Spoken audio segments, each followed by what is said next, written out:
ನಾವು ಕೃಷ್ಣಾವತಾರದ ಚಿಂತನೆಯನ್ನು ನಡೆಸ್ತಾ ಇದ್ದೇವೆ. ಅಂತ ಹೇಳಿದರೆ, ಕೃಷ್ಣ ಅವತರಿಸುವುದಕ್ಕಿಂತ ಹಿನ್ನೆಲೆಯಲ್ಲಿ ಏನೇನು ಕಥೆಗಳು ನಡೆಯಿತು, ಕೃಷ್ಣ ಯಾವ ರೀತಿ ತಾನು ಅವತರಿಸಿದ ಎಲ್ಲ ಘಟನೆಗಳನ್ನು ನಾವು ಚಿಂತನೆ ನಡೆಸ್ತಾ ಇದ್ದೇವೆ. ಅದರಲ್ಲಿ ಕೃಷ್ಣ ಅವತರಿಸುವುದು ಅಂತ ಹೇಳಿದರೇನು, ಕೃಷ್ಣ ಅವತರಿಸಲಿಕ್ಕೆ ಏನು ಕಾರಣಗಳು, ಅದನ್ನೆಲ್ಲ ನಾವು ತಿಳ್ಕೊಂಡ್ವು. ಆನಂತರ ಆ ಕಾರಣಕ್ಕಾದರೂ ಒಂದು ಪುಷ್ಟಿ ಸಿಗಬೇಕು. ಅದು ಯಾವ ರೀತಿ, ಅದನ್ನು ತಿಳಿಸ್ಕೊಂಡು ಹೋಗ್ತಾರೆ. ಇವತ್ತಿಗಿಂತ ಒಂದು 5,000 ವರ್ಷಗಳ ಹಿಂದೆ, ಅಂದರೆ ದ್ವಾಪರಯುಗದ ಅಂತ್ಯದಲ್ಲಿ ಪಾಂಡುರಾಜ ತಾನು ಈ ಧರ್ಮರಾಜನಿಗೆ ಜನ್ಮವನ್ನು ಕೊಟ್ಟಿದ್ದಾನೆ. ಅಂದರೆ ಕುಂತಿಯ ಮೂಲಕ. ಕುಂತಿ ಧರ್ಮರಾಜನನ್ನು ಹಡದ್ಲು, ನಂತರ ಭೀಮಸೇನನನ್ನು ಹಡದ್ಲು. ಆ ಸಂದರ್ಭದಲ್ಲಿ ದೇವಲೋಕದಲ್ಲಿ ನಡೆದಂತಹ ಒಂದು ಘಟನೆ, ದೇವಲೋಕ ಅಂತ ಹೇಳಿದರೆ, ಏತಸ್ಮಿನ್ನೇವ ಕಾಲೇ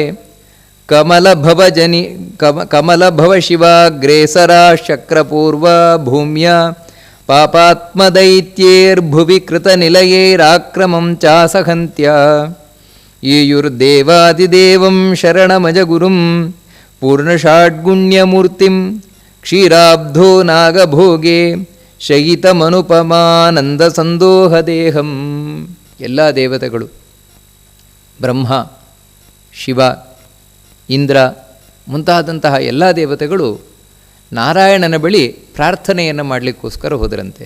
ಎಲ್ಲಿಗೆ ಅಂತ ಹೇಳಿದರೆ, ಕ್ಷೀರಸಾಗರ, ಆ ಹಾಲಿನ ಸಮುದ್ರದ ಉತ್ತರದ ತೀರ, ಅಲ್ಲಿಗೆ ಹೋಗಿದ್ದಾರಂತೆ. ಯಾಕಂದರೆ ಅಲ್ಲಿ ಭಗವಂತ ತಾನು ಮಲಗಿದ್ದಾನೆ. ಕ್ಷೀರಾಬ್ಧಿ, ಆ ಸಾಗರ ಶಯನನಾಗಿ ಭಗವಂತ ತಾನು ಮಲ್ಕೊಂಡಿದ್ದಾನೆ ಶೇಷನ ಮೇಲೆ. ಆ ಶೇಷನ ಮೇಲೆ ಪವಡಿಸಿರುವಂತಹ ಭಗವಂತನನ್ನು ಕುರಿತು ಎಲ್ಲ ದೇವತೆಗಳು ತಾವು ಹೋಗಿದ್ದಾರಂತೆ. ಯಾಕೆ ಹೋಗಿದ್ದಾರೆ ಅಂತ ಹೇಳಿದರೆ, ಭೂಮ್ಯ ಪಾಪಾತ್ಮ ದೈತ್ಯೈರ್ಭುವಿ ಕೃತ ನಿಲಯೈಹಿ ಆಕ್ರಮಂ ಚಾಸಹಂತ್ಯ. ವಾಸ್ತವಿಕವಾಗಿ ಭೂಮಿಯ ಪ್ರಾರ್ಥನೆಯನ್ನು ಭಗವಂತನಿಗೆ ಮುಟ್ಟಿಸ್ಲಿಕ್ಕೋಸ್ಕರ ಇವರೆಲ್ಲರೂ ಕೂಡ ಹೋಗಿದ್ದಾರೆ. ಭೂಮಿಯಾದರೂ ತಾನು ಗೋರೂಪವನ್ನು ಧರಿಸಿದ್ದಾಳೆ. ಯಾಕೆ ಗೋರೂಪವನ್ನು ಧರಿಸಿ ಹೋಗುತ್ತಾ ಇದ್ದಾಳೆ ಭಗವಂತನ ಬಳಿ ಅಂತ ಹೇಳಿದರೆ, ಭಗವಂತ ಗೋಬ್ರಾಹ್ಮಣ ಹಿತಾಯಚ ಅಂತ, ಗೋವುಗಳಿಗೆ ಬ್ರಾಹ್ಮಣರಿಗೆ ಯಾವತ್ತೂ ಹಿತವನ್ನು ಬಯಸುವಂಥವನು ಭಗವಂತ. ಇವರಿಬ್ಬರಿಗೆ ಯಾಕೆ ಯಾವತ್ತೂ ಹಿತವನ್ನು ಬಯಸುವವರು ಅಂತೇಳಿ ಬಯಸ್ತಾನೆ ಭಗವಂತ ಅಂತೇಳಿದರೆ, ಗೋವಿರಬಹುದು, ಬ್ರಾಹ್ಮಣ ಇರಬಹುದು, ಇವರಿಬ್ಬರು ಯಾವತ್ತೂ ಸ್ವಾರ್ಥಕ್ಕಾಗಿ ಬದುಕುವವರಲ್ಲ, ಮತ್ತು ಪರೋಪಕಾರಕ್ಕಾಗಿಯೇ ಬದುಕುವಂಥವರು, ಜಗತ್ತಿನ ಹಿತರಕ್ಷಣೆಗಾಗಿ ಬದುಕುವಂಥವ್ರು. ಆ ರೀತಿ ಬದುಕಬೇಕು. ಬ್ರಾಹ್ಮಣನಾದವನು ಹಾಗೇ ಬದುಕಬೇಕು. ಅದಕ್ಕಾಗಿಯೇ ದೇವರಿಷ್ಟ. ಯಾರು ಸ್ವಾರ್ಥಿಯಾಗಿರ್ತಾನೆ, ಸ್ವಾರ್ಥಿಯಾದಂತಹ ಬ್ರಾಹ್ಮಣನನ್ನು ದೇವರು ಇಷ್ಟಪಡುವುದಿಲ್ಲ. ಅಷ್ಟೇ ಅಲ್ಲದೆ ಧಾರ್ಮಿಕನಲ್ಲದ ಬ್ರಾಹ್ಮಣನನ್ನು ದೇವರು ಇಷ್ಟಪಡುವುದಿಲ್ಲ. ಅಷ್ಟಲ್ಲದೆ ಯಾರು ಭಗವದ್ಭಕ್ತನಲ್ಲ ಅಂಥವನನ್ನು ಇಷ್ಟಪಡುವುದಿಲ್ಲ. ಮತ್ತು ಯಾರು ಭಗವದ್ಭಕ್ತನಾಗಿದ್ದು, ಬ್ರಾಹ್ಮಣ ಶಬ್ದದ ಅರ್ಥವೇ ಬ್ರಹ್ಮ ಅಂತ ಹೇಳಿದರೆ ದೇವರು. ಆ ದೇವರನ್ನು ಕುರಿತು ಅಣತಿ ಅಂದರೆ ಹೋಗ್ತಾ ಇದ್ದಾನೆ. ದೇವರನ್ನು ಕುರಿತು ಯಾರು ಸಾಧನೆಯನ್ನು ಮಾಡ್ತಾ ಇದ್ದಾನೆ, ಅದಕ್ಕೋಸ್ಕರ ಇಲ್ಲಿಯ ಎಲ್ಲ ಆಸೆ ಆಕಾಂಕ್ಷೆಗಳನ್ನು ತೊರೆದಿದ್ದಾನೆ, ಸ್ವಾರ್ಥಿ ಆಗಿಲ್ಲ, ಅಂತಹ ಬ್ರಾಹ್ಮಣ. ಯಾಕಂದರೆ ಅವನು ಇಡೀ ಜಗತ್ತಿಗೆ ತನ್ನಿಂದ ಎಷ್ಟು ಉಪಕಾರ ಸಾಧ್ಯ ಇದೆಯೋ ಅಷ್ಟು ಉಪಕಾರವನ್ನು ಬಯಸ್ತಾ ಇರುವಂಥವನು, ಅಂತಹ ಬ್ರಾಹ್ಮಣ. ಹಾಗೆಯೇ ಗೋವು ಕೂಡ ಪರೋಪಕಾರಕ್ಕಾಗಿಯೇ ಬದುಕುವಂಥದ್ದು ತಾನು. ಯಾಕಂತ ಹೇಳಿದ್ರೆ ಆ ಗೋವಿನ ಪ್ರತಿಯೊಂದು ಉತ್ಪನ್ನವು, ಯಾಕಂತ ಹೇಳಿದರೆ ಪ್ರಪಂಚದಲ್ಲಿ ಯಾವುದೇ ಒಂದು ಪ್ರಾಣಿಯ ಹಾಲು ತಾನು ಉಪಯೋಗಕ್ಕೆ ಬರಬಹುದು, ಉಳಿದದ್ದು ಉಪಯೋಗಕ್ಕೆ ಬರ್ಬೋದು. ಆದರೆ ಒಂದು ಮಲಮೂತ್ರವೂ ಕೂಡ ಉಪಯೋಗಕ್ಕೆ ಬರ್ತದೆ ಅಂತ ಹೇಳಿದರೆ ಅದು ಕೇವಲ ಗೋವಿನದ್ದು ಮಾತ್ರ, ಹಸುವಿನದ್ದು ಮಾತ್ರ. ಹಸುವಿನ ಒಂದು ಮೂತ್ರ, ಗೋಮೂತ್ರ, ಅದು ಕೂಡ ವ್ಯರ್ಥ ಅಲ್ಲ. ವ್ಯರ್ಥ ಅಲ್ಲ, ಅಷ್ಟೇ ಅಲ್ಲ, ಅದು ಬಹಳ ಉಪಕಾರಿಯಾಗಿರುವಂಥದ್ದು. ಅದೇ ರೀತಿ ಆ ಗೋವಿನ ಮಲ, ಅದೇ ಸೆಗಣಿ, ಅದು ಕೂಡ ಅತ್ಯಂತ ಪವಿತ್ರವಾಗಿರುವುದು, ಆರೋಗ್ಯಕರವಾಗಿರುವಂಥದ್ದು, ಶುದ್ಧೀಕರವಾಗಿರುವಂಥದ್ದು. ಹೀಗೆ ಗೋವಿನ ಪ್ರತಿಯೊಂದೂ ತಾನು ಪರೋಪಕಾರಕ್ಕಾಗಿಯೇ ಇರುವಂಥದ್ದು. ಅಂತಹ ಗೋವು ಹಾಗೂ ಬ್ರಾಹ್ಮಣ, ಇವರಿಬ್ಬರ ಬಗ್ಗೆ ಭಗವಂತನಿಗೆ ಯಾವತ್ತೂ ಕಾಳಜಿ. ಯಾಕಂತೇಳಿದ್ರೆ ಗೋವಿದೆ ಅಂತೇಳಿದರೆ ಜಗತ್ತಿದೆ ಅಂತ. ಜಗತ್ತು ಇವತ್ತು ನೆಮ್ಮದಿಯಿಂದ ಇದೆ ಅಂತೇಳಿದ್ರೆ, ಮಳೆ ಬೆಳೆ ಚೆನ್ನಾಗಿ ಆಗ್ತಾ ಇದೆ ಅಂತೇಳಿದ್ರೆ ಗೋವಿನಿಂದ. ಯಾಕಂದರೆ ಗೋವಿನ ತುಪ್ಪದಿಂದ ಹಾಕುವಂತಹ ಆಹುತಿ ಏನಿದೆ ಯಜ್ಞದಲ್ಲಿ, ಆ ಯಜ್ಞದ ಆಹುತಿಯಿಂದಾಗಿ ದೇವತೆಗಳು ಸಂತೃಪ್ತರಾಗ್ತಾರೆ. ಅದರಿಂದಾಗಿ ಆ ಗೋವಂತಿರುವುದೇ ಯಜ್ಞಕ್ಕಾಗಿ, ಭಗವಂತನ ಆರಾಧನೆಗಾಗಿ. ಆ ಗೋವಿನ ಉತ್ಪನ್ನದಿಂದ ಭಗವಂತ ಅನಾರಾಧನೆಯನ್ನು ಮಾಡುವವನೇ ಬ್ರಾಹ್ಮಣ. ಅದಕ್ಕಾಗಿ ಗೋಬ್ರಾಹ್ಮಣರು ಅಂತೇಳಿದರೆ ಭಗವಂತನಿಗೆ ಬಹಳ ಪ್ರಿಯವಾಗಿರುವಂಥದ್ದು. ಅದಕ್ಕೆ ಭೂದೇವಿ ತನ್ನ ದುಃಖವನ್ನು ಗೋವಿನ ರೂಪದಲ್ಲಿ ಹೋಗಿ ನಾನು ಭಗವಂತನ ಬಳಿ ನಿವೇದನೆ ಮಾಡಿಕೊಂಡೆ ಅಂತೇಳಿದರೆ ಬೇಗ ಕೇಳ್ತಾನೆ ಅನ್ನುವ ಕಾರಣದಿಂದಾಗಿ ತಾನು ಗೋರೂಪವನ್ನು ಧರಿಸಿ ಹೋಗ್ತಾ ಇದ್ದಾಳಂತೆ. ಅಲ್ಲ, ಅವಳೇ ಹೋಗಿ ಪ್ರಾರ್ಥನೆ ಮಾಡ್ಕೊಳ್ಬೋದಿತ್ತಲ್ವ? ಎಲ್ಲ ದೇವತೆಗಳನ್ನು ಯಾಕೆ ತಾನು ಕರ್ಕೊಂಡು ಹೋಗ್ತಾ ಇದ್ದಾಳೆ ಅಂತೇಳಿದರೆ, ಗೋದೇವಿ ಈ ಭೂದೇವಿ ತಾನು ಹೋಗಿ ಪ್ರಾರ್ಥನೆ ಮಾಡಿಕೊಂಡಿದ್ದು ಮೊದಲು ಇಂದ್ರಾದಿ ದೇವತೆಗಳ ಹತ್ರ. ಈ ರೀತಿ ನನಗೆ ತುಂಬ ಕಷ್ಟ ಆಗ್ತಾ ಇದೆ. ಏನು ಕಷ್ಟ ಆಗ್ತಾ ಇದೆ ಅಂತ ಹೇಳಿದರೆ, ಪಾಪಾತ್ಮ ದೈತ್ಯೈ ಭುವಿ ಕೃತ ನಿಲಯೈ ಆಕ್ರಮಂ ಚಾಸಹಂತ್ಯ ಅಂತ. ಇಲ್ಲಿ ದೈತ್ಯರು ಬೀಡು ಬಿಟ್ಟುಬಿಟ್ಟಿದ್ದಾರಂತೆ. ಈ ಭೂಮಿಯಲ್ಲಿ ದೈತ್ಯರಂದರೆ ದೈತ್ಯರ ಅಡ್ಡ, ದೈತ್ಯರು ಇಲ್ಲಿ ಬೀಡು ಬಿಟ್ಟಿದ್ದಾರೆ, ಸಂಪೂರ್ಣವಾಗಿ ಇಲ್ಲೇ ನೆಲೆಸಿಬಿಟ್ಟಿದ್ದಾರಂತೆ ದೈತ್ಯರು. ಇಲ್ಲದೇ ಇದ್ದರೆ ಸಾಮಾನ್ಯವಾಗಿ ದೈತ್ಯರು ಪಾತಾಳದಲ್ಲಿರುವಂಥದ್ದು. ಅವಳು ಮೇಲೆ ಬರುವುದಿಲ್ಲ, ಭೂಮಿಗೆ ಬರುವುದು ಬಹಳ ಕಡಿಮೆ. ಪಾತಾಳದಲ್ಲಿಯೋ ಸುತಳದಲ್ಲಿಯೋ ಅಲ್ಲೆಲ್ಲಾದರೂ ಇರ್ತಾರೆ. ಆದರೆ ಇವಾಗ ಭೂಮಿಯಲ್ಲೇ ಬಂದು ನೆಲೆಸಿಬಿಟ್ಟಿದ್ದಾರಂತೆ ಇವರೆಲ್ಲರೂ ಕೂಡ ದೈತ್ಯರು. ಅದು ಎಂಥವ್ರು ಅಂದರೆ, ದೈತ್ಯರು ಅಂತ ಹೇಳಿದ ಕೂಡಲೇ ಅವಳಿಗೆ ದುಃಖ ಅಲ್ಲ, ಮತ್ತೇನೆಂದರೆ ಪಾಪಾತ್ಮ ದೈತ್ಯ. ಇವರು ಮಹಾಪಾಪಿಗಳು. ಪಾಪಿಗಳು ಅಂತೇಳಿದರೆ ಪಾಪ ಕರ್ಮ ಮಾಡ್ತಾ ಇರುವವರು ಮಾತ್ರ ಅಲ್ಲ, ಮತ್ತು ಮನಸ್ಸಿನಿಂದಲೂ ಪಾಪಿಗಳಾಗಿರುವಂಥವ್ರು. ಯಾಕಂದರೆ ಕೆಲವು ಸಲ ಇವಾಗ ನಾವು ಪಾಪ ಮಾಡುತ್ತೇವೆ, ಇಲ್ಲ ಅಂತಲ್ಲ, ಆದರೆ ಏನು ಅಂದರೆ ಅದು ಇಷ್ಟ ಇದ್ದು ಮಾಡ್ತೇವೋ ಇಷ್ಟ ಇಲ್ಲದೆ ಮಾಡ್ತೇವೋ ಗೊತ್ತಿಲ್ಲ. ಕೆಲವು ಸಲ ಏನು ಅಂತ ಹೇಳಿದರೆ ಮಾಡಲೇಬೇಕಾದ ಅನಿವಾರ್ಯತೆಯಿಂದಾಗಿ ಪಾಪ ಮಾಡ್ತೇವೆ, ಅಥವಾ ಕೆಲವು ಸಲ ಗೊತ್ತಿಲ್ಲದೆ ಪಾಪವನ್ನು ಮಾಡುತ್ತೇವೆ. ಈ ರೀತಿ ನಾವು ಪಾಪ ಮಾಡಲಿಕ್ಕೆ ಅನೇಕ ಕಾರಣಗಳು. ನಾವು ಪಾಪಾತ್ಮರಾಗಿ ಎಷ್ಟು ಪಾಪ ಮಾಡ್ತೇವೋ ಗೊತ್ತಿಲ್ಲ. ಅಂದರೆ ಪಾಪಾತ್ಮರಾಗಿ ಅಂತ ಹೇಳಿದ್ರೆ ಮನಸ್ಸೇ ಕೆಟ್ಟು ಹೋಗಿ, ಬುದ್ಧಿಯೇ ಕೆಟ್ಟು ಹೋಗಿ, ನಾನು ಈ ಕೆಟ್ಟ ಕೆಲಸ ಮಾಡಲೇಬೇಕು ಅಂತ ಮಾಡುವುದು ಕಡಿಮೆ. ಆದರೆ ಈ ದೈತ್ಯರು ಹಾಗಲ್ಲ. ದೈತ್ಯರು ಕೆಟ್ಟ ಕೆಲಸ ಮಾಡಬೇಕು ಅಂತಲೇ ಮಾಡುವವರು. ಇವಾಗ ಅಕಸ್ಮಾತ್ತಾಗಿ ನನ್ನಿಂದ ಒಂದು ಕೊಲೆಯಾಯಿತು, ಅಕಸ್ಮಾತ್ತಾಗಿ, ನಾನು ಬೇಕು ಅಂತ ಮಾಡಿದ್ದಲ್ಲ, ಅದು ಒಂದು ರೀತಿ. ಅಥವಾ ಕೆಲವೊಮ್ಮೆ ಏನು ಅಂತೇಳಿದರೆ ಯಾವುದೋ ಒಂದು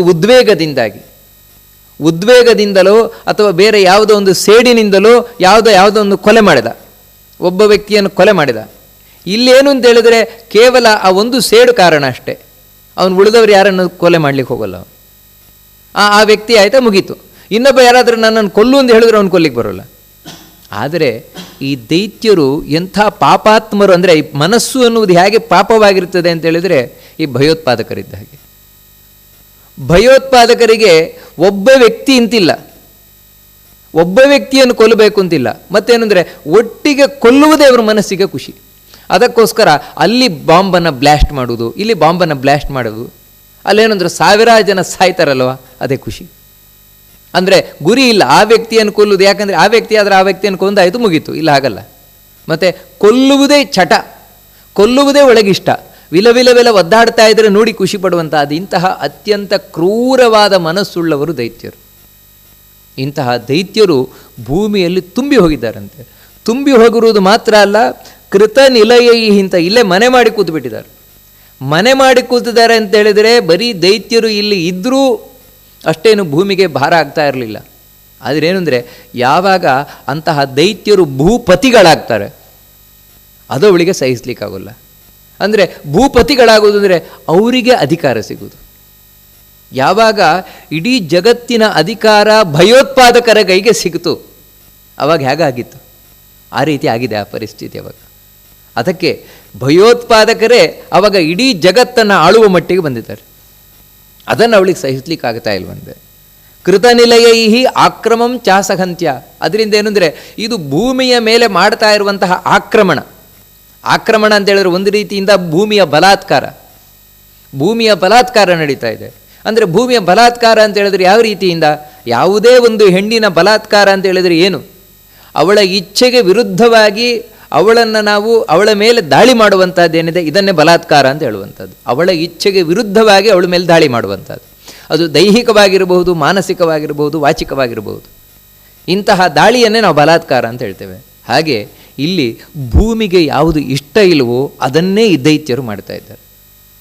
ವಾಚಿಕವಾಗಿಯೂ ಅದನ್ನೇ ಮಾಡ್ತಾ ಇದ್ದಾರೆ, ಕಾಯಿಕವಾಗಿ ಅದನ್ನೇ ಮಾಡ್ತಾ ಇದ್ದಾರೆ, ಮಾನಸಿಕವಾಗಿ ಅದನ್ನೇ ಮಾಡ್ತಾ ಇದ್ದಾರೆ. ಅಂತೇಳಿದರೆ ವಾಚಿಕವಾಗಿ ಅಂತೇಳಿದರೆ ಭೂದೇವಿಗೆ ಇಷ್ಟ ಇಲ್ಲದೇ ಇರುವಂಥದ್ದು ಏನು ಅಂತೇಳಿದರೆ ತನ್ನ ಪತಿಯಾದ ನಾರಾಯಣನನ್ನು ನಿಂದಿಸದೇ ಇರುವಂಥದ್ದು. ಅವಳಿಗೆ ನಿಂದಿಸುವುದು ಯಾವತ್ತೂ ಇಷ್ಟ ಅಲ್ಲ. ದೇವರನ್ನು ನಿಂದಿಸುವಂಥದ್ದು, ನಾಸ್ತಿಕತೆ, ಇದು ಯಾವತ್ತೂ ಅವಳಿಗೆ ಇಷ್ಟ ಅಲ್ಲ. ಆದರೆ ಇವಾಗ ಈ ಭೂಮಿಯಲ್ಲಿ ಎಂಥ ಪರಿಸ್ಥಿತಿ ಆಗಿದೆ ಅಂದರೆ, ಒಂದು 5,000 ವರ್ಷದ ಹಿಂದೆ ಇಂಥ ದೈತ್ಯರುಗಳೇ ಇಲ್ಲಿ ಅಧಿಕಾರವನ್ನು ತಾವು ಹೊಂದಿದವರಾಗಿ, ಇವರ ಮುಖ್ಯ ವಿಷಯ ಏನು ಅಂತ ಹೇಳಿದ್ರೆ, ಯಾರು ಸಜ್ಜನರಿದ್ದಾರೆ, ಭಗವದ್ಭಕ್ತರಿದ್ದಾರೆ, ಧಾರ್ಮಿಕರಿದ್ದಾರೆ, ಅವರಿಗೆಲ್ಲ ಕೀಟ್ಲೆ ಕೊಡುವುದು, ಅವರನ್ನೆಲ್ಲ ನಾಶ ಮಾಡುವಂಥದ್ದು. ಮತ್ತು ಭಗವಂತ, ವಿಶೇಷವಾಗಿ ಭಗವಂತ ನಾರಾಯಣನನ್ನು ದ್ವೇಷ ಮಾಡುವುದು. ದ್ವೇಷ ಮಾಡುವುದು ಅಂತೇಳಿದರೆ ಹಾಗೀಗಲ್ಲ, ಇದೇನು ಕಾನೂನಾತ್ಮಕವಾಗಿ, ಆ ರೀತಿ ಕಾನೂನೇ. ಭಗವಂತನ ದ್ವೇಷ ಮಾಡುವುದೇ ಕಾನೂನು. ಯಾರು ನಾರಾಯಣನ ಭಕ್ತರಿದ್ದಾರೆ ಅವರಿಗೆ ಎಲ್ಲಿಯೂ ಅವಕಾಶವೇ ಇಲ್ಲ. ಇಂಥ ಪರಿಸ್ಥಿತಿ ಅಂತ ಹೇಳಿದರೆ ಇದು ಭೂಮಿಗೆ ಸಹಿಸಲಿಕ್ಕಾಗದೇ ಇರುವಂಥದ್ದು. ಅದೇ ರೀತಿ ದೈಹಿಕವಾಗಿ ಅವರಿಗೆ ಹಿಂಸೆ, ಇನ್ನು ಮಾನಸಿಕವಾಗಿ ಯಾವತ್ತೂ ದೇವರ ದ್ವೇಷ, ಇದೆಲ್ಲ ಅವಳಿಗೆ ಸಹಿಸಲಿಕ್ಕಾಗ್ತಾ ಇಲ್ವಂತೆ ಭೂದೇವಿಗೆ. ಇದನ್ನು ಸಹಿಸದೆ ಅವಳು ಆ ಭಾರವನ್ನು, ಇದೇ ಭೂಮಿಗೆ ಭಾರ ಅಂತ ಹೇಳಿದ್ರೆ ಅದರ ವಿವರಣೆ ಇಷ್ಟಿದೆ. ಭೂಭಾರೋತ್ತಾರಣಾಯಚ ಅಂತ ಹೇಳ್ತೇವೆ. ಭೂಮಿಗೆ ಭಾರವಾದದ್ದು ಹೀಗೆ, ಇಂತಹ ದೈತ್ಯರ ಚಟುವಟಿಕೆಗಳಿಂದಾಗಿ. ಅದರಿಂದಾಗಿ ಅವಳು ಗೋವಿನ ರೂಪವನ್ನು ಧರಿಸಿ ಇಂದ್ರಾದಿ ದೇವತೆಗಳ ಹತ್ರ ಹೋಗಿ ಪ್ರಾರ್ಥನೆ ಮಾಡಿಕೊಂಡ್ರು. ಆದರೆ ಇಂದ್ರಾದಿ ದೇವತೆಗಳಿಗೂ ಕೂಡ ಏನೂ ಮಾಡಲಿಕ್ಕೆ ಸಾಧ್ಯ ಇಲ್ಲ. ಯಾಕಂದರೆ ಅವರ ಕೈಯು ಮೀರಿ ಹೋಗಿದೆ. ಯಾಕಂದರೆ ಇಲ್ಲಿರುವಂತಹ ದೈತ್ಯರು ಅಂತ ಹೇಳಿದ್ರೆ ಸಾಮಾನ್ಯರಾದ ವ್ಯಕ್ತಿಗಳಲ್ಲ ಅವರು. ಈಗಿನ ನಾವು ಯಾರು ಭಯೋತ್ಪಾದಕರು ನೋಡ್ತೇವೆ, ಇಂಥ ಭಯೋತ್ಪಾದಕರಲ್ಲ. ಯಾಕಂದರೆ ಈಗಿನ ಭಯೋತ್ಪಾದಕರ ಕೈಯಲ್ಲಿ ಬರೀ ಗುಂಡು ಮದ್ದುಗಳಿರ್ತವಷ್ಟೇ ಹೊರತು ಬೇರೆ ಯಾವುದೇ ವಿಶೇಷ ಶಕ್ತಿಗಳಿಲ್ಲ ಇವರಲ್ಲಿ. ಆದರೆ ಆಗಿನ ಕಾಲದಲ್ಲಿ ಇದ್ದಂತಹ ಯಾವ ದೈತ್ಯರುಗಳಿದ್ದಾರೆ ಅವರಲ್ಲಿ ವಿಶೇಷವಾದ ವರಬಲ ಇತ್ತು. ವರಬಲದಿಂದಾಗಿ ಅವರನ್ನು ಸೋಲಿಸಲಿಕ್ಕೆ ಸಾಧ್ಯ ಇಲ್ಲ. ಜರಾಸಂಧ, ಕಂಸ, ನರಕಾಸುರ, ಶಿಶುಪಾಲ, ದಂತವಕ್ರ, ಇವರೆಲ್ಲ ಏನು ಸಾಮಾನ್ಯರ? ಇವರನ್ನು ಮನುಷ್ಯರಿಗಲ್ಲ, ಇಂದ್ರಾದಿ ದೇವತೆಗಳಿಗೂ ಏನು ಮಾಡಲಿಕ್ಕಾಗಲ್ಲ. ನೋಡಿ, ಇದು ಇಂದ್ರಾದಿ ದೇವತೆಗಳು ನಡಗಿದ್ದು ಅದಕ್ಕೆ ಹೇಳ್ತಾರೆ, ನಮ್ಮ ಕೈಯಲ್ಲೂ ಏನು ಮಾಡಲಿಕ್ಕಾಗಲ್ಲ. ಯಾಕಂತ ಹೇಳಿದ್ರೆ ಅಂಥ ಬಲಿಷ್ಠರಿದ್ದಾರೆ ಆ ದೈತ್ಯರುಗಳು ಅಂತ. ಕಡೆಗೆ ಇಂದ್ರಾದಿ ದೇವತೆಗಳು ಆ ಭೂಮಿಯ ದುಃಖವನ್ನು ಸಹಿಸಲಿಕ್ಕೆ ಆಗೋದು. ಯಾಕಂದರೆ ದೇವತೆಗಳು ಯಾವತ್ತೂ ಕರುಣೆ ಉಳ್ಳವರು. ತಾವು ಕೂಡ ಆ ಭೂದೇವಿಯೊಟ್ಟಿಗೆ ಬ್ರಹ್ಮದೇವರ ಹತ್ರ ಹೋಗ್ತಾರೆ, ಶಿವನ ಹತ್ರ ಹೋಗಿ ಪ್ರಾರ್ಥನೆ ಮಾಡಿಕೊಳ್ಳುತ್ತಾರೆ. ಶಿವನು ಕೂಡ ಹೇಳ್ತಾನೆ, ನಾನು ಏನು ಮಾಡಲಿಕ್ಕಾಗೋಲ್ಲ. ಯಾಕಂತ ಹೇಳಿದ್ರೆ ಭೂಮಿಯಲ್ಲಿರುವ ಕೆಲವು ದೈತ್ಯರು ನನ್ನ ಭಕ್ತರು, ನನ್ನ ಭಕ್ತರಿಗೆ ನಾನೇನು ಮಾಡಲಿಕ್ಕಾಗೋಲ್ಲ. ಅಂದರೆ ಶಿವನ ಭಕ್ತರಾಗಿದ್ದುಕೊಂಡೇ ಇಲ್ಲಿ ದೌರ್ಜನ್ಯ ನಡೆಸ್ತಾ ಇದ್ದಾರೆ ಜರಾಸಂಧ ಮುಂತಾದಂಥವರು. ಇನ್ನು ಕೆಲವರು ನನ್ನ ಕೈಯನ್ನು ಮೀರಿ ಹೋದವರು, ಅಂದರೆ ಬ್ರಹ್ಮನ ವರದಿಂದ ಕೂಡಿದವರು ಕೆಲವರು, ಅವರನ್ನು ನನಗೂ ಏನು ಮಾಡಲಿಕ್ಕಾಗೋಲ್ಲ. ಅದಕ್ಕೋಸ್ಕರ ಈ ವರ ಕೊಟ್ಟ ಬ್ರಹ್ಮ ಇದ್ದಾನಲ್ವ, ಅವನ ಹತ್ರನೇ ಹೋಗಿ ಕೇಳೋಣ ಅಂಥೇಳಿ ಶಿವನೂ ಕೂಡ ಇಂದ್ರಾದಿ ದೇವತೆಗಳೊಂದಿಗೆ ಇನ್ನು ಗೋರೂಪ ಧರಿಸಿರುವಂತಹ ಭೂಮಿಯೊಂದಿಗೆ ಬ್ರಹ್ಮನ ಬಳಿಗೆ ಹೋದ್ರಂತೆ. ಬ್ರಹ್ಮನ ಬಳಿ ಹೋಗಿ ಪ್ರಾರ್ಥನೆಯನ್ನು ಮಾಡ್ಕೊಳ್ತಾರೆ, ಈ ರೀತಿ ಆಗೋಗಿದೆ, ಏನು ಮಾಡೋಣ ಅಂತ. ಬ್ರಹ್ಮ ಹೇಳ್ತಾನೆ, ನಾನೂ ಏನು ಮಾಡಲಿಕ್ಕಾಗೋಲ್ಲ. ಯಾಕಂತ ಹೇಳಿದ್ರೆ ವರ ಕೊಟ್ಟವನು ನಾನಷ್ಟೇ, ಆದರೆ ನಾನೇ ವರ ಕೊಟ್ಟು ನಾನೇ ಕೊಲ್ಲಿಕ್ಕಾಗೋಲ್ಲ. ಏನಾಗುತ್ತೆ ಆ ರೀತಿ ಕೊಂದೆ ಅಂತ ಹೇಳಿದ್ರೆ ನಾನೇ ಸುಳ್ಳುಗಾರ ಆಗ್ತೇನೆ. ಈ ಕಾರಣದಿಂದಾಗಿ ನನಗೂ ಏನೂ ಮಾಡಲಿಕ್ಕಾಗದ ಪರಿಸ್ಥಿತಿಯಲ್ಲಿ ನಾನಿದ್ದೇನೆ. ಅದರಿಂದಾಗಿ ಈಗ ಭೂಮಿಯ ಭಾರವನ್ನು ನಾಶ ಮಾಡಬೇಕು ಅಂತ ಹೇಳಿದ್ರೆ ಅದು ಕೇವಲ ನಾರಾಯಣನ ಬಳಿ ಮಾತ್ರ ಸಾಧ್ಯ ಅಂತ ಹೇಳಿ ಬ್ರಹ್ಮದೇವರೂ ತಾವು ಎಲ್ಲ ದೇವತೆಗಳಿಗೊಂದಿಗೆ ಕೂಡಿಕೊಂಡು ಗೋರೂಪ ಧರಿಸಿರುವಂತಹ ಭೂದೇವಿಯೊಟ್ಟಿಗೆ ಎಲ್ಲ ಕ್ಷೀರಸಾಗರದ ಬಳಿ ಹೋಗಿದ್ದಾರೆ. ಭಗವಂತ ವೈಕುಂಠ, ಕ್ಷೀರಸಾಗರ, ಅನಂತಾಸನ 3 ಲೋಕದಲ್ಲಿ ವಿಶೇಷವಾಗಿ ನೆಲೆಸಿರುವವನು. ಅದರಲ್ಲಿ ಭೂಮಿಯಲ್ಲೇ ಇರುವಂತಹ ಈ ಕ್ಷೀರ ಸಮುದ್ರ, ಅದರ ತೀರದಲ್ಲಿರುವ ಭಗವಂತ, ಅವನ ಬಳಿ ಹೋಗಿದ್ದಾರಂತೆ. ಹೋಗಿ ಅವನ ಬಳಿ, ಅದು ಎಂಥ ಭಗವಂತ, ನಾರಾಯಣನ ಬಳಿಯೇ ಹೋಗಲಿಕ್ಕೆ ಪ್ರಾರ್ಥನೆಯೇನು, ಕಾರಣ ಏನು ಅಂದರೆ ದೇವಾದಿದೇವಂ ಅಂತ ಹೇಳ್ತಾರೆ. ವಾಸ್ತವಿಕವಾಗಿ ಉಳಿದವರೆಲ್ಲರೂ ಕೂಡ ದೇವತೆಗಳು ಅಂತ ಕರೆಸಲ್ಪಟ್ಟರೆ ಆ ದೇವತೆಗಳಿಂದಲೂ ಪೂಜಿಸಲ್ಪಡುವಂತಹ ದೇವ ಯಾರು ಅಂತ ಹೇಳಿದರೆ ಆ ನಾರಾಯಣ. ನಾವು ದೇವತೆಗಳನ್ನು ಪೂಜೆ ಮಾಡ್ತೇವೆ, ಯಾಕಂದರೆ ನಮಗೆ ಬೇಕಾಗಿದ್ದನ್ನು ಕೊಡುವವನು ದೇವರು ಅಂತ. ಆದರೆ ನಮ್ಮಿಂದ ಪೂಜಿಸಲ್ಪಡುವಂತಹ ದೇವತೆಗಳೇನಿದ್ದಾರೆ ಅವರಿಗೆ ಬೇಕಾದದ್ದನ್ನು ಕೊಡುವುದು ಯಾರು? ಆ ದೇವತೆಗಳಿಗೂ ಬೇಕಾದದ್ದನ್ನು ಕೊಡುವವನು ನಾರಾಯಣನೇ. ಅವರೂ ಪಡೆಯುವುದು, ಅದರಿಂದಲೇ ಅವನು ದೇವಾದಿದೇವ, ದೇವತೆಗಳಿಗೂ ದೇವನಾಗಿರುವಂಥವನು ಭಗವಂತ. ಅಷ್ಟು ಮಾತ್ರ ಅಲ್ಲ, ಅಜಂ ಗುರುಂ, ಹುಟ್ಟಿಲ್ಲದವನು. ಉಳಿದವರೆಲ್ಲರೂ ಒಂದಲ್ಲ ಒಂದು ದಿನ ಹುಟ್ಟೇ ಇದ್ದಾರೆ. ಚತುರ್ಮುಖ ಬ್ರಹ್ಮನಿಂದ ಹಿಡಿದು ಎಲ್ಲ ಒಂದು ದಿನ ಹುಟ್ಟಿದವರು. ಆದರೆ ಭಗವಂತ ಯಾವತ್ತೂ ಹುಟ್ಟೇ ಇಲ್ಲದವನು, ಇಡೀ ಜಗತ್ತಿಗೆ ಗುರುವಾಗಿರುವಂಥವನು. ಅಂತಹ ಭಗವಂತನನ್ನು ಮತ್ತು ಪೂರ್ಣಷಾಡ್ಗುಣ್ಯ ಮೂರ್ತಿಂ ಅಂತ ಹೇಳ್ತಾರೆ. ನಮ್ಮ ನಿಮ್ಮ ಹಾಗೆ ದೇವರು ದೇಹ ಹೊಂದಿರುವವನಲ್ಲವೇ ಅಲ್ಲ. ನಾವು ನಿನ್ನೆ ಕೇಳಿದ ಹಾಗೆ ಭಗವಂತ ಜ್ಞಾನಾನಂದಮಯವಾದ ಶರೀರವನ್ನು ಹೊಂದಿರುವಂಥವನು. ಅಂತಹ ಜ್ಞಾನಾನಂದ ಧಾರಿಯಾಗಿರುವಂತಹ ಭಗವಂತನ ಬಳಿ ತಾವು ಹೋದ್ರಂತೆ. ಹೋಗಿ ಊಚು ಪರಂ ಪುರುಷಮೇನ ಮನಂತ ಶಕ್ತಿಂ ಸೂಕ್ತೇನ ತೇಬ್ಜಜ ಮುಖ ಅಪಿ ಪೌರುಷೇಣ ಸ್ತುತ್ವಾ ಧರಾಸುರವರಾಕ್ರಮಣಾತ್ ಪರೇಶ ಖಿನ್ನಾಯತೋ ಹಿ ವಿಮುಖಾಸ್ತವತೇತಿ ಪಾಪಾಹ. ಭಗವಂತನನ್ನು ಕುರಿತು ಧ್ಯಾನದಲ್ಲಿ ನಿರತರಾದರಂತೆ ಚತುರ್ಮುಖ ಬ್ರಹ್ಮದೇವರು. ಉಳಿದ ಎಲ್ಲ ದೇವತೆಗಳು ಧ್ಯಾನದಲ್ಲಿ ಮಗ್ನರಾದರಂತೆ. ಯಾಕಂತ ಹೇಳಿದ್ರೆ ದೇವತೆಗಳಿಗೂ ಕೂಡ ನಾರಾಯಣನನ್ನು ಯಾವತ್ತೂ ನೋಡಲಿಕ್ಕಾಗೋದಿಲ್ಲ. ಧ್ಯಾನದಲ್ಲಿ ನೋಡಿಯಾರು, ಆದರೆ ಹೊರಗೆ ಕಣ್ಣಿಗೆ ಅವರಿಗೂ ಕಾಣುವುದು ಕಷ್ಟವೇ ದೇವರನ್ನು. ಈಗ ಧ್ಯಾನದಲ್ಲಿ ಕೂತಿದ್ದಾರಂತೆ. ಸಮಾಧಿ ಅವಸ್ಥೆಯಲ್ಲಿ ಚತುರ್ಮುಖ ಬ್ರಹ್ಮದೇವರು ತಾವು ಪುರುಷ ಸೂಕ್ತದಿಂದ ಭಗವಂತನನ್ನು ಸ್ತೋತ್ರ ಮಾಡುತ್ತಾ ಇದ್ದಾರೆ. ಪುರುಷ ಸೂಕ್ತ ಅಂತ ಹೇಳಿದರೆ ವೇದಗಳಲ್ಲಿ ಅತ್ಯಂತ ಪ್ರಧಾನವಾಗಿರುವಂತಹ ಸೂಕ್ತ ಮಂತ್ರಗಳು. ಆ ಮಂತ್ರದಿಂದ, ಯಾಕಂದರೆ ಆ ಪುರುಷ ಸೂಕ್ತ ಭಗವಂತನನ್ನೇ ಹೇಳ್ತಾ ಇರುವಂಥದ್ದು, ನಾರಾಯಣನನ್ನೇ ಹೇಳ್ತಾ ಇರುವಂಥದ್ದು. ಆ ನಾರಾಯಣನನ್ನೇ ಹೊಗಳ್ತಾ ಇರುವಂತಹ ಸೂಕ್ತವನ್ನು ತಾವು ಹೇಳ್ತಾ ಭಗವಂತನನ್ನು ಹೊಗಳಿದ್ದಾರಂತೆ. ಹೊಗಳುತ್ತಾ ಸ್ತುತ್ವ ಧರಾಸುರವರ ಕ್ರಮಣಾತ್ ಪರೇಶ ಖಿನ್ನ ಯತೋ ಹಿ ವಿಮುಖ ಸ್ತವತೇತಿ ಪಾಪ. ಪ್ರಾರ್ಥನೆ ಮಾಡಿಕೊಳ್ತಾ ಇದ್ದಾರೆ ದೇವರ ಬಳಿ. ನಾವು ಯಾಕೋಸ್ಕರ ನಿನ್ನ ಬಳಿ ಬಂದಿದ್ದೇವೆ ಅಂಥೇಳಿ ಪ್ರಾರ್ಥನೆ ಮಾಡಿಕೊಳ್ತಾ ಇದ್ದಾರೆ. ದೇವರೇ, ಭೂದೇವಿ ತುಂಬ ದುಃಖಿತಳಾಗಿದ್ದಾಳೆ. ಯಾಕೆ ಅಂತ ಹೇಳಿದರೆ ಆ ಅಸುರರ ದೈತ್ಯರ ಭಾರವನ್ನು ಹೋಗಲಾರದೆ ಅವಳು ತುಂಬ ಖಿನ್ನಳಾಗಿದ್ದಾಳೆ, ದುಃಖಿತಳಾಗಿದ್ದಾಳೆ. ಅಸುರರ ಭಾರ ಹೊರಲಾಗದೇ ಇರಲಿಕ್ಕೆ ಕಾರಣ ಏನು ಅವಳಿಗೆ ಅಂತ ಹೇಳಿದ್ರೆ ಅತ್ಯಂತ ಪಾಪಿಗಳವರು. ಪಾಪಿಗಳಾಗಿರುವಂತಹ ಅವರ ಪಾಪವನ್ನು ಹೊರಲಿಕ್ಕೆ ಅವಳಿಗೆ ಆಗ್ತಾ ಇಲ್ಲ. ಅವರನ್ನು ಹೊರಲಿಕ್ಕಾಗ್ತಾ ಇಲ್ಲ ಅಂತಲ್ಲ, ಅವರಲ್ಲಿರುವ ಪಾಪವನ್ನು ಅವಳಿಗೆ ಹೊರಲಿಕ್ಕಾಗ್ತಾ ಇಲ್ಲ. ಆ ಕಾರಣದಿಂದಾಗಿ ಅವಳು ನಮ್ಮ ಬಳಿ ಬಂದು ಪ್ರಾರ್ಥನೆ ಮಾಡಿಕೊಂಡ್ಲು. ನಾವು ಏನು ಸಾಧ್ಯ ಇಲ್ಲದೇ ಇರುವುದರಿಂದಾಗಿ, ನಮ್ಮ ಕೈಯಲ್ಲಿ ನಾವು ಅಶಕ್ತರಾದದರಿಂದಾಗಿ ನಿನ್ನ ಬಳಿ ಬಂದು ಪ್ರಾರ್ಥನೆಯನ್ನು ಮಾಡಿಕೊಳ್ತಾ ಇದ್ದೇವೆ. ದುಸ್ಸಂಗತಿರ್ಭವತಿ ಭಾರವ ದೇವದೇವ ನಿತ್ಯಂ ಸತಾಮಪಿ ಹಿನ ಶೃಣುವಾಕ್ಯಮೀಶ ಪೂರ್ವಂ ಹತಾದಿಸುತ ಬಬತಾರಣೇಶು ಹ್ಯಸ್ಮತ್ ಪ್ರಿಯಾರ್ಥಮಧುನಾ ಭುವಿತೇಭಿಜಾತಾಃ. ಆ ಬ್ರಹ್ಮಾದಿ ದೇವತೆಗಳು, ಅದು ವಿಶೇಷವಾಗಿ ಬ್ರಹ್ಮದೇವರು ಪ್ರಾರ್ಥನೆಯನ್ನು ಮಾಡ್ತಾ ಇದ್ದಾರೆ. ಯಾವತ್ತು ದುಸ್ಸಂಗತಿರ್ಭವತಿ ಭಾರವ ದೇವದೇವ ನಿತ್ಯಂ ಸತಾಮಪಿ. ಯಾರು ಸಜ್ಜನರಿದ್ದಾರೆ, ಸಜ್ಜನರಿಗೆ ತುಂಬ ಬೇಜಾರಿನ ವಿಷಯ ಯಾವುದು? ಸಜ್ಜನರಿಗೆ ತುಂಬ ಬೇಜಾರಿನ ವಿಷಯ ಅಂತ ಹೇಳಿದ್ರೆ ನಾವು ಅದನ್ನು ಕಳ್ಕೊಂಡು ಇದನ್ನು ಕಳ್ಕೊಂಡು ಅಂತಲ್ಲ.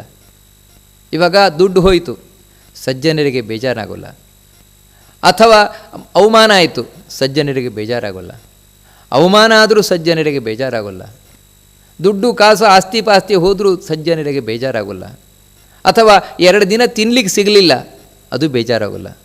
ನಿಜವಾಗಲೂ ಸಜ್ಜನರಿಗೆ ಬೇಜಾರಾಗುವಂತಹ ವಿಷಯ ಯಾವುದು ಅಂತ ಹೇಳಿದರೆ ದುಷ್ಟರ ಸಹವಾಸ. ಅದು ಮಾತ್ರ ಯಾವತ್ತೂ ಬೇಡವಂತೆ.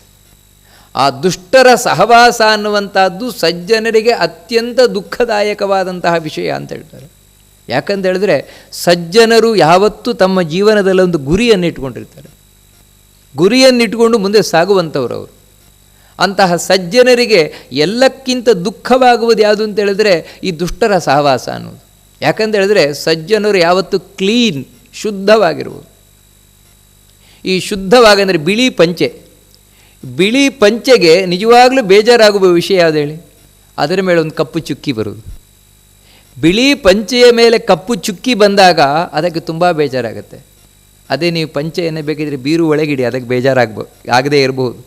ಯಾಕಂದರೆ ನಾವು ಉಟ್ಕೊಳ್ಳದೇ ಇದ್ದರೂ ಬೇಜಾರಾಗದೇ ಇರ್ಬೋದು. ಆದರೆ ನಾ ಕಪ್ಪು ಚುಕ್ಕಿ ಬಂತು ಅಂದರೆ, ಕಪ್ಪು ಕಲೆ ಬಂತು ಅಂತ ಹೇಳಿದರೆ, ಯಾಕಂದರೆ ನೋಡಿ ಕಪ್ಪು ಅನ್ನೋದು ಬಿಳಿಗಾಗೋಲ್ಲ. ಒಂದು ಸಜ್ಜನ, ಒಂದು ದುರ್ಜನ.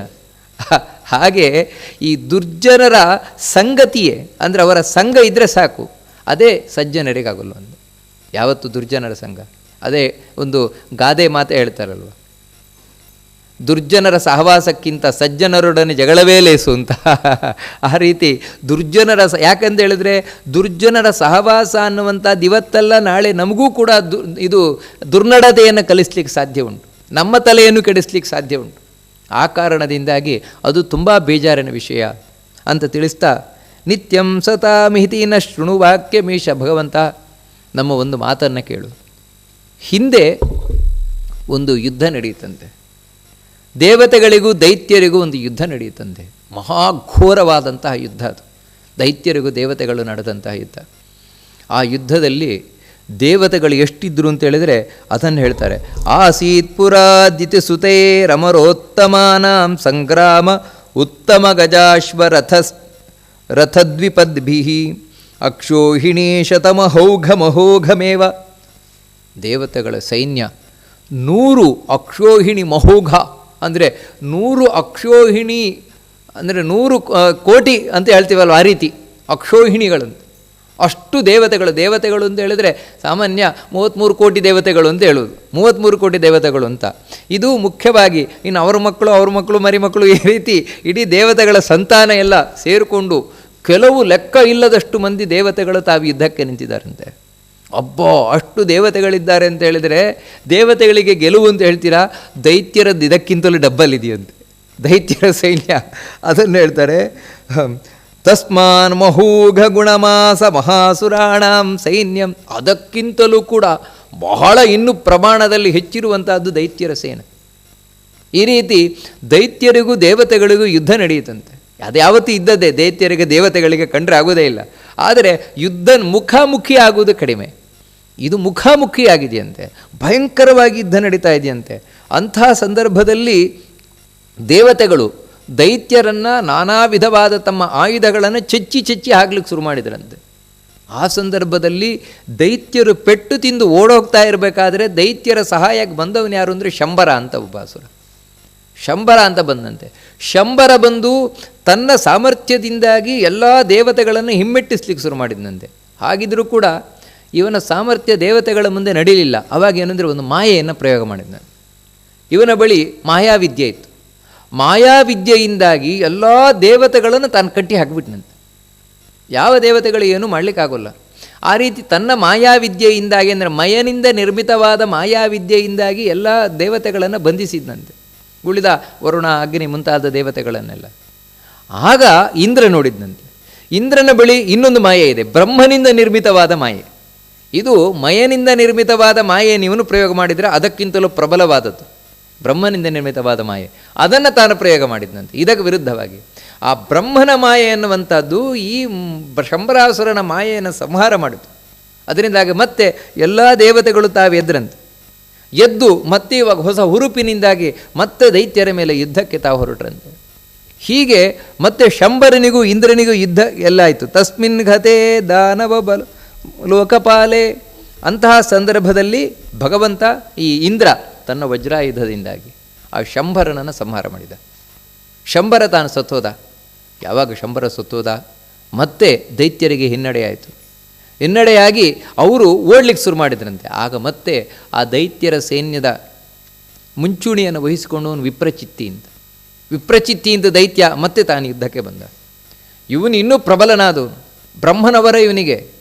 ಬ್ರಹ್ಮನ ವರದಿಂದ ಅವಧ್ಯ, ಯಾರೂ ಇವನನ್ನು ಕೊಲ್ಲಿಕ್ಕಾಗಲ್ಲ. ಅದರಿಂದಾಗಿ ಇವನನ್ನು ಎದುರಿಸಲಿಕ್ಕೆ ಇಂದ್ರಾದಿ ದೇವತೆಗಳಿಗೂ ಸಾಧ್ಯ ಆಗಲಿಲ್ಲ.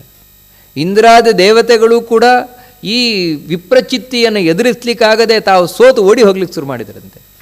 ಆ ಸಮಯದಲ್ಲಿ ಬಂದವನೇ ವಾಯುದೇವರು ತಾವು ಬಂದರಂತೆ.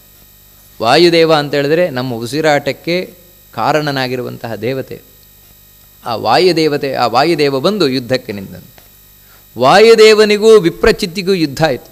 ಆ ಯುದ್ಧದಲ್ಲಿ ವಾಯುದೇವ ತನ್ನ ಗದೆಯನ್ನು ಎಸೆದು ಆ ಗದಾ ಪ್ರಹಾರದಿಂದ ವಿಪ್ರಚಿತ್ತಿಯನ್ನು ಸಂಹಾರ ಮಾಡಿದ. ವಿಪ್ರಚಿತ್ತಿಯು ಸತ್ತೋದ. ಆಮೇಲೆ ಮತ್ತೆ ದೈತ್ಯರಿಗೆ ಹಿನ್ನಡೆಯಾಗಿ ಓಡ್ಲಿಕ್ಕೆ ಶುರು ಮಾಡಿದರು. ಆಗ ಬಂದವನೇ ಇನ್ನೊಬ್ಬ ಮಹಾ ಅಸುರ ಕಾಲನೇಮಿ ತಾನು ಯುದ್ಧಕ್ಕೆ ಬಂದಂತೆ. ಈ ಕಾಲನೇಮಿ ಮಹಾಪ್ರಚಂಡ. ಎಲ್ಲಿವರೆಗೆ ಅಂದರೆ ಇವನಿಗೆ 1000 ತಲೆ 2000 ಕೈಗಳು. ಈ ಕಾಲನೇಮಿಗೆ ಇವನು ಬಹಳ ಮುಖ್ಯವಾದವನು. ಯಾಕಂತ ಹೇಳಿದ್ರೆ ನಮ್ಮ ಒಳಗೆ ಮೂಡುವ ಕೆಟ್ಟ ಕೆಟ್ಟ ಆಸೆಗಳಿಗೆಲ್ಲ ಇವನೇ ಕಾರಣ. ಈ ಕಾಲನೇಮಿ ಕಾರಣ. ಈ ಕಾಲನೇಮಿ ತಾನು ಯುದ್ಧಕ್ಕೆ ಬಂದಿದ್ದಾನಂತೆ. ಅಥಾಸಾದಾಶು ಸ ಕಾಲನೇಮಿ ತ್ವದಾಜ್ಞೆಯ ಯಸ್ಯ ವರಂ ದದೋ ಪುರ ಸರ್ವೈರಜೇಯತ್ವಮಜೋಸುರಸ್ಸ ಸಹಸ್ರಶೀರ್ಷೋ ದ್ವಿಸಹಸ್ರ ಬಾಹುಯುಕು. ಇವನಿಗೆ ವಿಶೇಷವಾಗಿ ಬ್ರಹ್ಮದೇವರು ವರ ಕೊಟ್ಟಿದ್ದಾರಂತೆ ಕಾಲನೇಮಿಗೆ. ಆಶ್ಚರ್ಯ ಏನು ಅಂತ ಹೇಳಿದ್ರೆ, ಕಾಲನೇಮಿಗೆ ವರ ಕೊಡು ಅಂತ ಚತುರ್ಮುಖ ಬ್ರಹ್ಮದೇವರಿಗೆ ಹೇಳಿದವನೇ ವಿಷ್ಣು ಅಂತ. ವಿಷ್ಣುವೇ ಹೇಳಿದ್ದಂತೆ ಕಾಲನೇಮಿಗೆ ವರವನ್ನು ಕೊಡು ಅಂತ ಹೇಳಿ. ಅದಕ್ಕಾಗಿ ಬೇರೆ ಯಾರಿಗೂ ಕೊಡದ ವರವನ್ನು ಚತುರ್ಮುಖ ಬ್ರಹ್ಮದೇವರಿಗೆ ಕಾಲನೇಮಿ ಕೊಟ್ಟಿದ್ದಾನೆ. ಏನು ಅಂತ ಹೇಳಿದ್ರೆ, ಸರ್ವೈರಜೇಯ, ಎಲ್ಲರಿಂದಲೂ ಗೆಲುವು ನಿನಗೆ ಬರಲಿ, ಯಾರಿಂದಲೂ ನಿನಗೆ ಸೋಲು ಬರಲೇ ಇರಲಿ, ಎಲ್ಲರಿಂದ ನೀನು ಗೆಲ್ಲುವಂಥವನಾಗುವುದು. ಅದರಿಂದಾಗಿ ಈ ಕಾಲನೇಮಿಯನ್ನು ಸೋಲಿಸುವವರೇ ಇಲ್ಲ, ಅಂಥ ಬಲಿಷ್ಠನಾದವನು ಈ ಕಾಲನೇಮಿ. ಇವನು ಯಾವಾಗ ಯುದ್ಧಕ್ಕೆ ಬಂದ ಅವಾಗ ಇಂದ್ರಾದಿ ದೇವತೆಗಳಂದು ಯಾವ ಲೆಕ್ಕವೇ ಅಲ್ಲ ಇವನಿಗೆ. ಯಾಕಂತ ಹೇಳಿದ್ರೆ ಚತುರ್ಮುಖ ಬ್ರಹ್ಮನ ವರವನ್ನು ಹೊಂದಿದವನಿಗೆ ಯಾವ ಲೆಕ್ಕ ಇವರೆಲ್ಲ ಲೆಕ್ಕವೇ ಇಲ್ಲ. ಇವರು ಯಾರನ್ನು ಲೆಕ್ಕಕ್ಕೆ ತಗೊಳ್ಳದೆ ಹೋಗ್ತಾ ಇದ್ದಾನೆ. ಕಡೆಗೆ ವಾಯುದೇವರು, ಅದೇ ಹಿಂದೆ ವಿಪ್ರಚಿತ್ತಿಯನ್ನು ಕೊಂದಿದ್ರಲ್ವ, ಆ ವಾಯುದೇವರು ಅವರು ಹಿಂದೆ ಸರಿದ್ರಂತೆ. ಯಾಕಂತ ಹೇಳಿದ್ರೆ ಇವನಿಗೆ ದೇವರೇ ಹೇಳಿ ವರವನ್ನು ಕೊಟ್ಟಿದ್ದಾರೆ ಚತುರ್ಮುಖ ಬ್ರಹ್ಮದೇವರು. ಅದಕ್ಕಾಗಿ ನಾನು ಇವನ ಹತ್ರ ಯುದ್ಧಕ್ಕೆ ಹೋಗೋದು ಸರಿಯಲ್ಲ ಅಂತ ಹೇಳಿ ವಾಯುದೇವರು ಕೂಡ ಹಿಂದೆ ಸರಿದ್ರಂತೆ. ಈಗ ಯುದ್ಧ ಮಾಡುವವರು ಯಾರಿದ್ದಾರೆ ಇನ್ನು? ಆಗ ಇಂದ್ರಾದಿ ದೇವತೆಗಳು ದೇವರನ್ನೇ ಪ್ರಾರ್ಥನೆ ಮಾಡಿಕೊಳ್ತಾರೆ, ನಾರಾಯಣನನ್ನೇ, ಸ್ವಾಮಿ ನೀನೇ ಏನಾದರೂ ಮಾಡಬೇಕು. ಆಗ ನಾರಾಯಣನೇ ತಾನು ಯುದ್ಧಕ್ಕೆ ಬಂದ, ದೇವತೆಗಳ ಪರವಾಗಿ ಯುದ್ಧಕ್ಕೆ ಬಂದು ಕಾಲನೇಮಿಯೊಟ್ಟಿಗೆ ಯುದ್ಧಕ್ಕೆ ನಿಂತಂತೆ. ಕಾಲನೇಮಿಗೂ ಹಾಗೂ ಭಗವಂತನಿಗೂ ಭಯಂಕರವಾದ ಯುದ್ಧ ನಡೆಯಿತು. ಆ ಯುದ್ಧದಲ್ಲಿ ಭಗವಂತ ತನ್ನ ಸುದರ್ಶನ ಚಕ್ರದಿಂದ ಕಾಲನೇಮಿಯ ತೋಳುಗಳನ್ನೆಲ್ಲ ತುಂಡರಿಸಿ ಅವನನ್ನು ಸಂಹರಿಸಿದ. ಈ ರೀತಿ ಕಾಲನೇಮಿಯು ಕೂಡ ತಾನಲ್ಲಿ ಸಂಹಾರವನ್ನು ಹೊಂದಿದ. ಯಾವಾಗ ಕಾಲನೇಮಿಯ ಮುಖ್ಯ ಆ ದೈತ್ಯರಲ್ಲಿ ಪ್ರಬಲನಾದವನು ಅವನೇ ಸತ್ತೋದ, ಉಳಿದ ಎಲ್ಲ ದೈತ್ಯರು ಕೂಡ ಹಿಮ್ಮೆಟ್ಟಿ ಹೋದರು. ಇನ್ನು ಅನೇಕ ದೈತ್ಯರಲ್ಲಿ ಸತ್ತೋದರು, ಅನೇಕ ಲೆಕ್ಕ ಇಲ್ಲದಷ್ಟು ಮಂದಿ ದೈತ್ಯರು ಸತ್ತೋದರು. ಸರಿ, ಸತ್ತೋಗಲಿ, ಒಳ್ಳೆಯದಾಯ್ತಲ್ವಾ ಅಂತ ಹೇಳಿದರೆ, ಸತ್ತೋದ್ರಲ್ವಾ ಮತ್ತೆ ಅಪಾಯ ಶುರುವಾಯಿತು ಅಂತ ಹೇಳ್ತಾರೆ. ಚತುರ್ಮುಖ ಬ್ರಹ್ಮದೇವತೆಗಳೇನು ಅಂದರೆ, ಆ ದೈತ್ಯರು ಸತ್ತರು ಅಂತ ಹೇಳಿದರೆ ಅದೇ ಹೋದ್ಯ ಪಿಶಾಚಿದೆ ಬಂದಿ ಗವಾಕ್ಷಿಯಲ್ಲಿ ಅಂತ ಹೇಳಿದಾಗೆ, ಗಾದೆ ಇದ್ದಾಗೆ ಅಲ್ಲಿಗೆ ಹೋದರೆ ಇನ್ನೊಂದು ಕಡೆ ಬರ್ತಾ ಇದ್ದಾರೆ ಇವರು. ಈ ದೈತ್ಯರು ಏನು ಮಾಡಿದರು ಅಂದರೆ, ತಥೋ ಸುರಾಸ್ತೆ ನಿಹತ ಅಶೇಷಾ ತ್ವಯಾ ತ್ರಿಭಾಗ ನಿಹತಾಶ್ಚತುರ್ಥಂ ಜಘಾನವಾಯು ಪುನರೇವ ಜಾತಾಸ್ತೆ ಭೂತಲೆ ಧರ್ಮ ಬಲೋಪಪನ್ನಾ. ಅಂತಹ ಆ ಎಲ್ಲ ದೈತ್ಯರುಗಳು ಕೂಡ ಸತ್ತವರು ಭೂಮಿಯಲ್ಲಿ ಹುಟ್ಕೊಂಡು ಬಂದಿದ್ದಾರೆ ಅಂತ ಹೇಳ್ತಾ ಇದ್ದಾರೆ. ಇದು ಮಹಾ ಅಪಾಯ. ಭೂಮಿಯಲ್ಲಿ ಆ ದೈತ್ಯರುಗಳೆಲ್ಲ ಹುಟ್ಕೊಂಡು ಬಂದಿದ್ದಾರೆ. ಹುಟ್ಕೊಂಡದ್ದು ಬಂದದ್ದು ಮಾತ್ರ ಅಲ್ಲ, ಅವರು ಹುಟ್ಟಿಕೊಂಡು ಬರುವುದಕ್ಕಿಂತಲೂ ಕೂಡ ಇವಾಗ ಮುಖ್ಯವಾದ ಅಪಾಯ ಏನು ಬಂದಿದೆ ಅಂತ ಹೇಳಿದ್ರೆ ಧರ್ಮ ಬಲೋಪಪನ್ನ. ಇವತ್ತು ಆ ದೈತ್ಯರೆಲ್ಲರೂ ಕೂಡ ಧರ್ಮದ ಬಗ್ಗೆ ತಿಳ್ಕೊಂಡಿದ್ದಾರೆ, ಧರ್ಮದ ಬಲದಿಂದ ಕೂಡಿದವರಾಗಿದ್ದಾರೆ. ನೋಡಿ, ಎಲ್ಲಕ್ಕಿಂತ ದೊಡ್ಡ ಬಲ ಯಾವುದು ಅಂದರೆ ಧರ್ಮದ ಬಲ. ಆ ಧರ್ಮದ ಬಲದಿಂದ ಅವರು ಕೂಡಿದವರಾಗಿದ್ದಾರೆ. ಇದು ತುಂಬ ಅಪಾಯ ಅಲ್ಲ. ಇರಲಿ ಬಿಡಿ, ದೈತ್ಯರಿಗೂ ಧರ್ಮ ಗೊತ್ತಾಯಿತು ಅಂತ ಹೇಳಿದ್ರೆ ಒಳ್ಳೆಯದೇ ಅಲ್ವ. ಅವರು ಧರ್ಮವನ್ನು ತಿಳ್ಕೊಳ್ತಾರೆ, ಅವರು ದೇವರಲ್ಲಿ ಭಕ್ತಿ ಮಾಡ್ತಾರೆ ಅಂತ ಹೇಳಿದರೆ ಏನು ಅದೇನು ಕೆಡ್ದಲ್ವಲ್ಲ ಅಂತ ಹೇಳಿದರೆ, ಅದಕ್ಕೆ ಬ್ರಹ್ಮಾದಿ ದೇವತೆಗಳು ಹೇಳ್ತಾರೆ, ರಾಜ್ಞಾ ಮಹಾವಂಶ ಸುಜನ್ಮನಾಂತು ತೇಷಾಮಭೂತ್ ಧರ್ಮಮತಿರ್ವಿಪಾಪ ಶಿಕ್ಷಾಮವಾಪ್ಯ ದ್ವಿಜಪುಂಗವಾನಾಂ ತ್ವದ್ಭಕ್ತಿರಪ್ಯೇಷು ಹಿ ಕಾಚನ ಸ್ಯಾತ್. ಹೋಗಿ ಹೋಗಿ ದೊಡ್ಡ ದೊಡ್ಡ ರಾಜರ ವಂಶದಲ್ಲಿ ಹುಟ್ಕೊಂಡ್ಬಂದಿದ್ದಾರೆ ಎಲ್ಲ ದೈತ್ಯರು. ಪ್ರಸಿದ್ಧವಾದಂತಹ ಚಂದ್ರವಂಶ ಮುಂತಾದವುಗಳಲ್ಲಿ ಹುಟ್ಕೊಂಡ್ಬಂದಿದ್ದಾರೆ. ಅಷ್ಟು ಮಾತ್ರ ಅಲ್ಲ, ಹುಟ್ಕೊಂಡು ಬಂದಿದ್ದಲ್ಲ, ಅವರಿಗೆ ಇವತ್ತು ಧರ್ಮಮತಿ, ಧರ್ಮದ ವಿಷಯದಲ್ಲಿ ಆಸಕ್ತಿ ಬರ್ತಾ ಇದೆ. ದೈತ್ಯರಿಗೂ ಕೂಡ ಧರ್ಮಾಚರಣೆಯನ್ನು ಮಾಡಬೇಕು ಅಂತ ಕಾಣಿಸ್ತಾ ಇದೆ. ಯಾವುದು ಧರ್ಮಾಚರಣೆಯನ್ನು ಮಾಡಿದರೆ ಏನು ಅಂತ ಹೇಳಿದರೆ, ಯಾವಾಗ ನಾವು ಧರ್ಮಾಚರಣೆಯನ್ನು ಮಾಡುತ್ತೇವೆ ಆವಾಗ ನಮಗೆ ಪಾಪ ಬರೋಲ್ಲ. ಧರ್ಮಮತಿ, ಹೊರಗೆ ಮಾಡೋದು ಬೇಡ, ಒಳಗೆ ಧರ್ಮಾಚರಣೆ ಮಾಡಬೇಕು ಅಂತ ಕಂಡ್ರೂ ಸಾಕಂತೆ. ನೋಡಿ, ನಾನು ಧಾರ್ಮಿಕನಾಗಬೇಕು ಅಂತ ಇಚ್ಛಿಸಿದರೂ ಕೂಡ ಎಷ್ಟೋ ಪಾಪ ಪರಿಹಾರ ಆಗುತ್ತೆ. ನಾನು ಧರ್ಮ ಕಾರ್ಯ ಮಾಡಬೇಕು ಅಂತ ಇಚ್ಛಿಸಿದರೂ ಸಾಕು, ನಮ್ಮ ಎಷ್ಟೋ ಪಾಪ ಪರಿಹಾರ ಆಗುತ್ತೆ. ಇವತ್ತು ದೈತ್ಯರಿಗೆ ಅಂಥ ಬುದ್ಧಿ ಬರಲಿಕ್ಕೆ ಶುರುವಾಗಿದೆ. ನಾವು ಧರ್ಮ ಕಾರ್ಯ ಮಾಡಬೇಕು, ನಾವು ಒಳ್ಳೆಯದನ್ನು ಮಾಡಬೇಕು.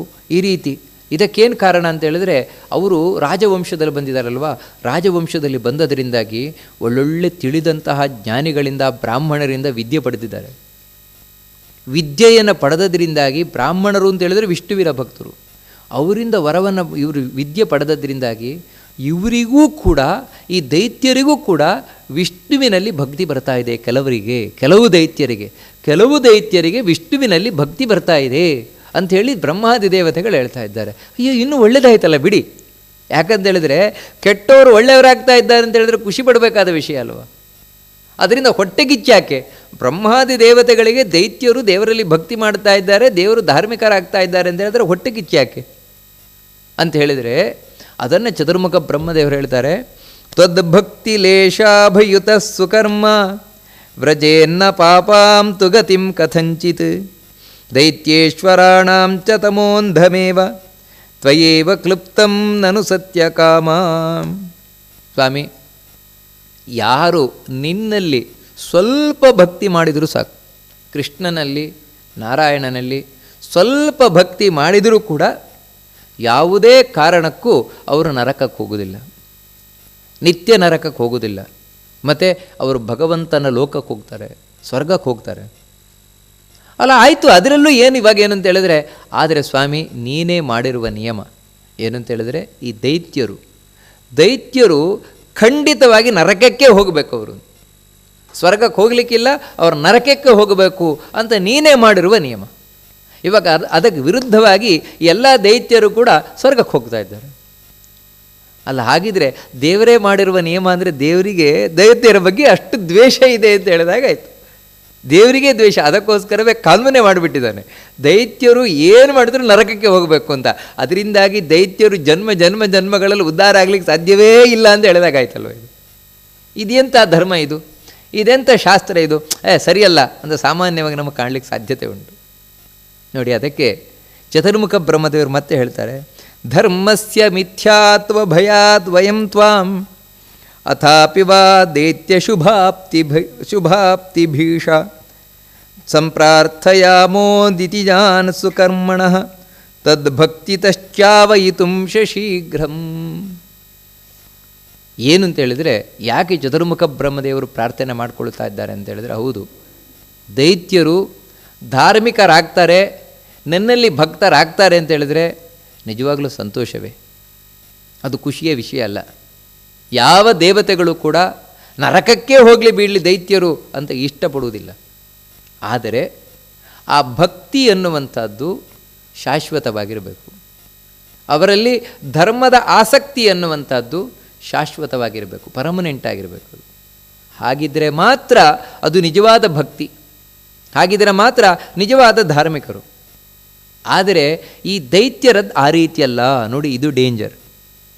ಅವರದ್ದೇನು ಅಂತ ಹೇಳಿದರೆ, ಇವತ್ತು ಕೇವಲ ಬ್ರಾಹ್ಮಣರ ಪ್ರಭಾವದಿಂದ ಬಂದಿರುವಂತಹ ಭಕ್ತಿ, ಅದು ಓನ್ಲಿ ಇನ್ಫ್ಲೂಯೆನ್ಸ್ಡ್ ಅಷ್ಟೇ, ಸಹಜವಾಗಿ ಭಕ್ತಿ ಇಲ್ಲ ಅವರಿಗೆ. ಯಾಕೆ ಅಂತೇಳಿದರೆ, ಇಲ್ಲಿವರೆಗೆ ಬೇಕಾದಷ್ಟು ಜನ್ಮದಲ್ಲಿ ಇದೇ ದೈತ್ಯರು ಹುಟ್ಕೊಂಡು ಬಂದಿದ್ದಾರೆ.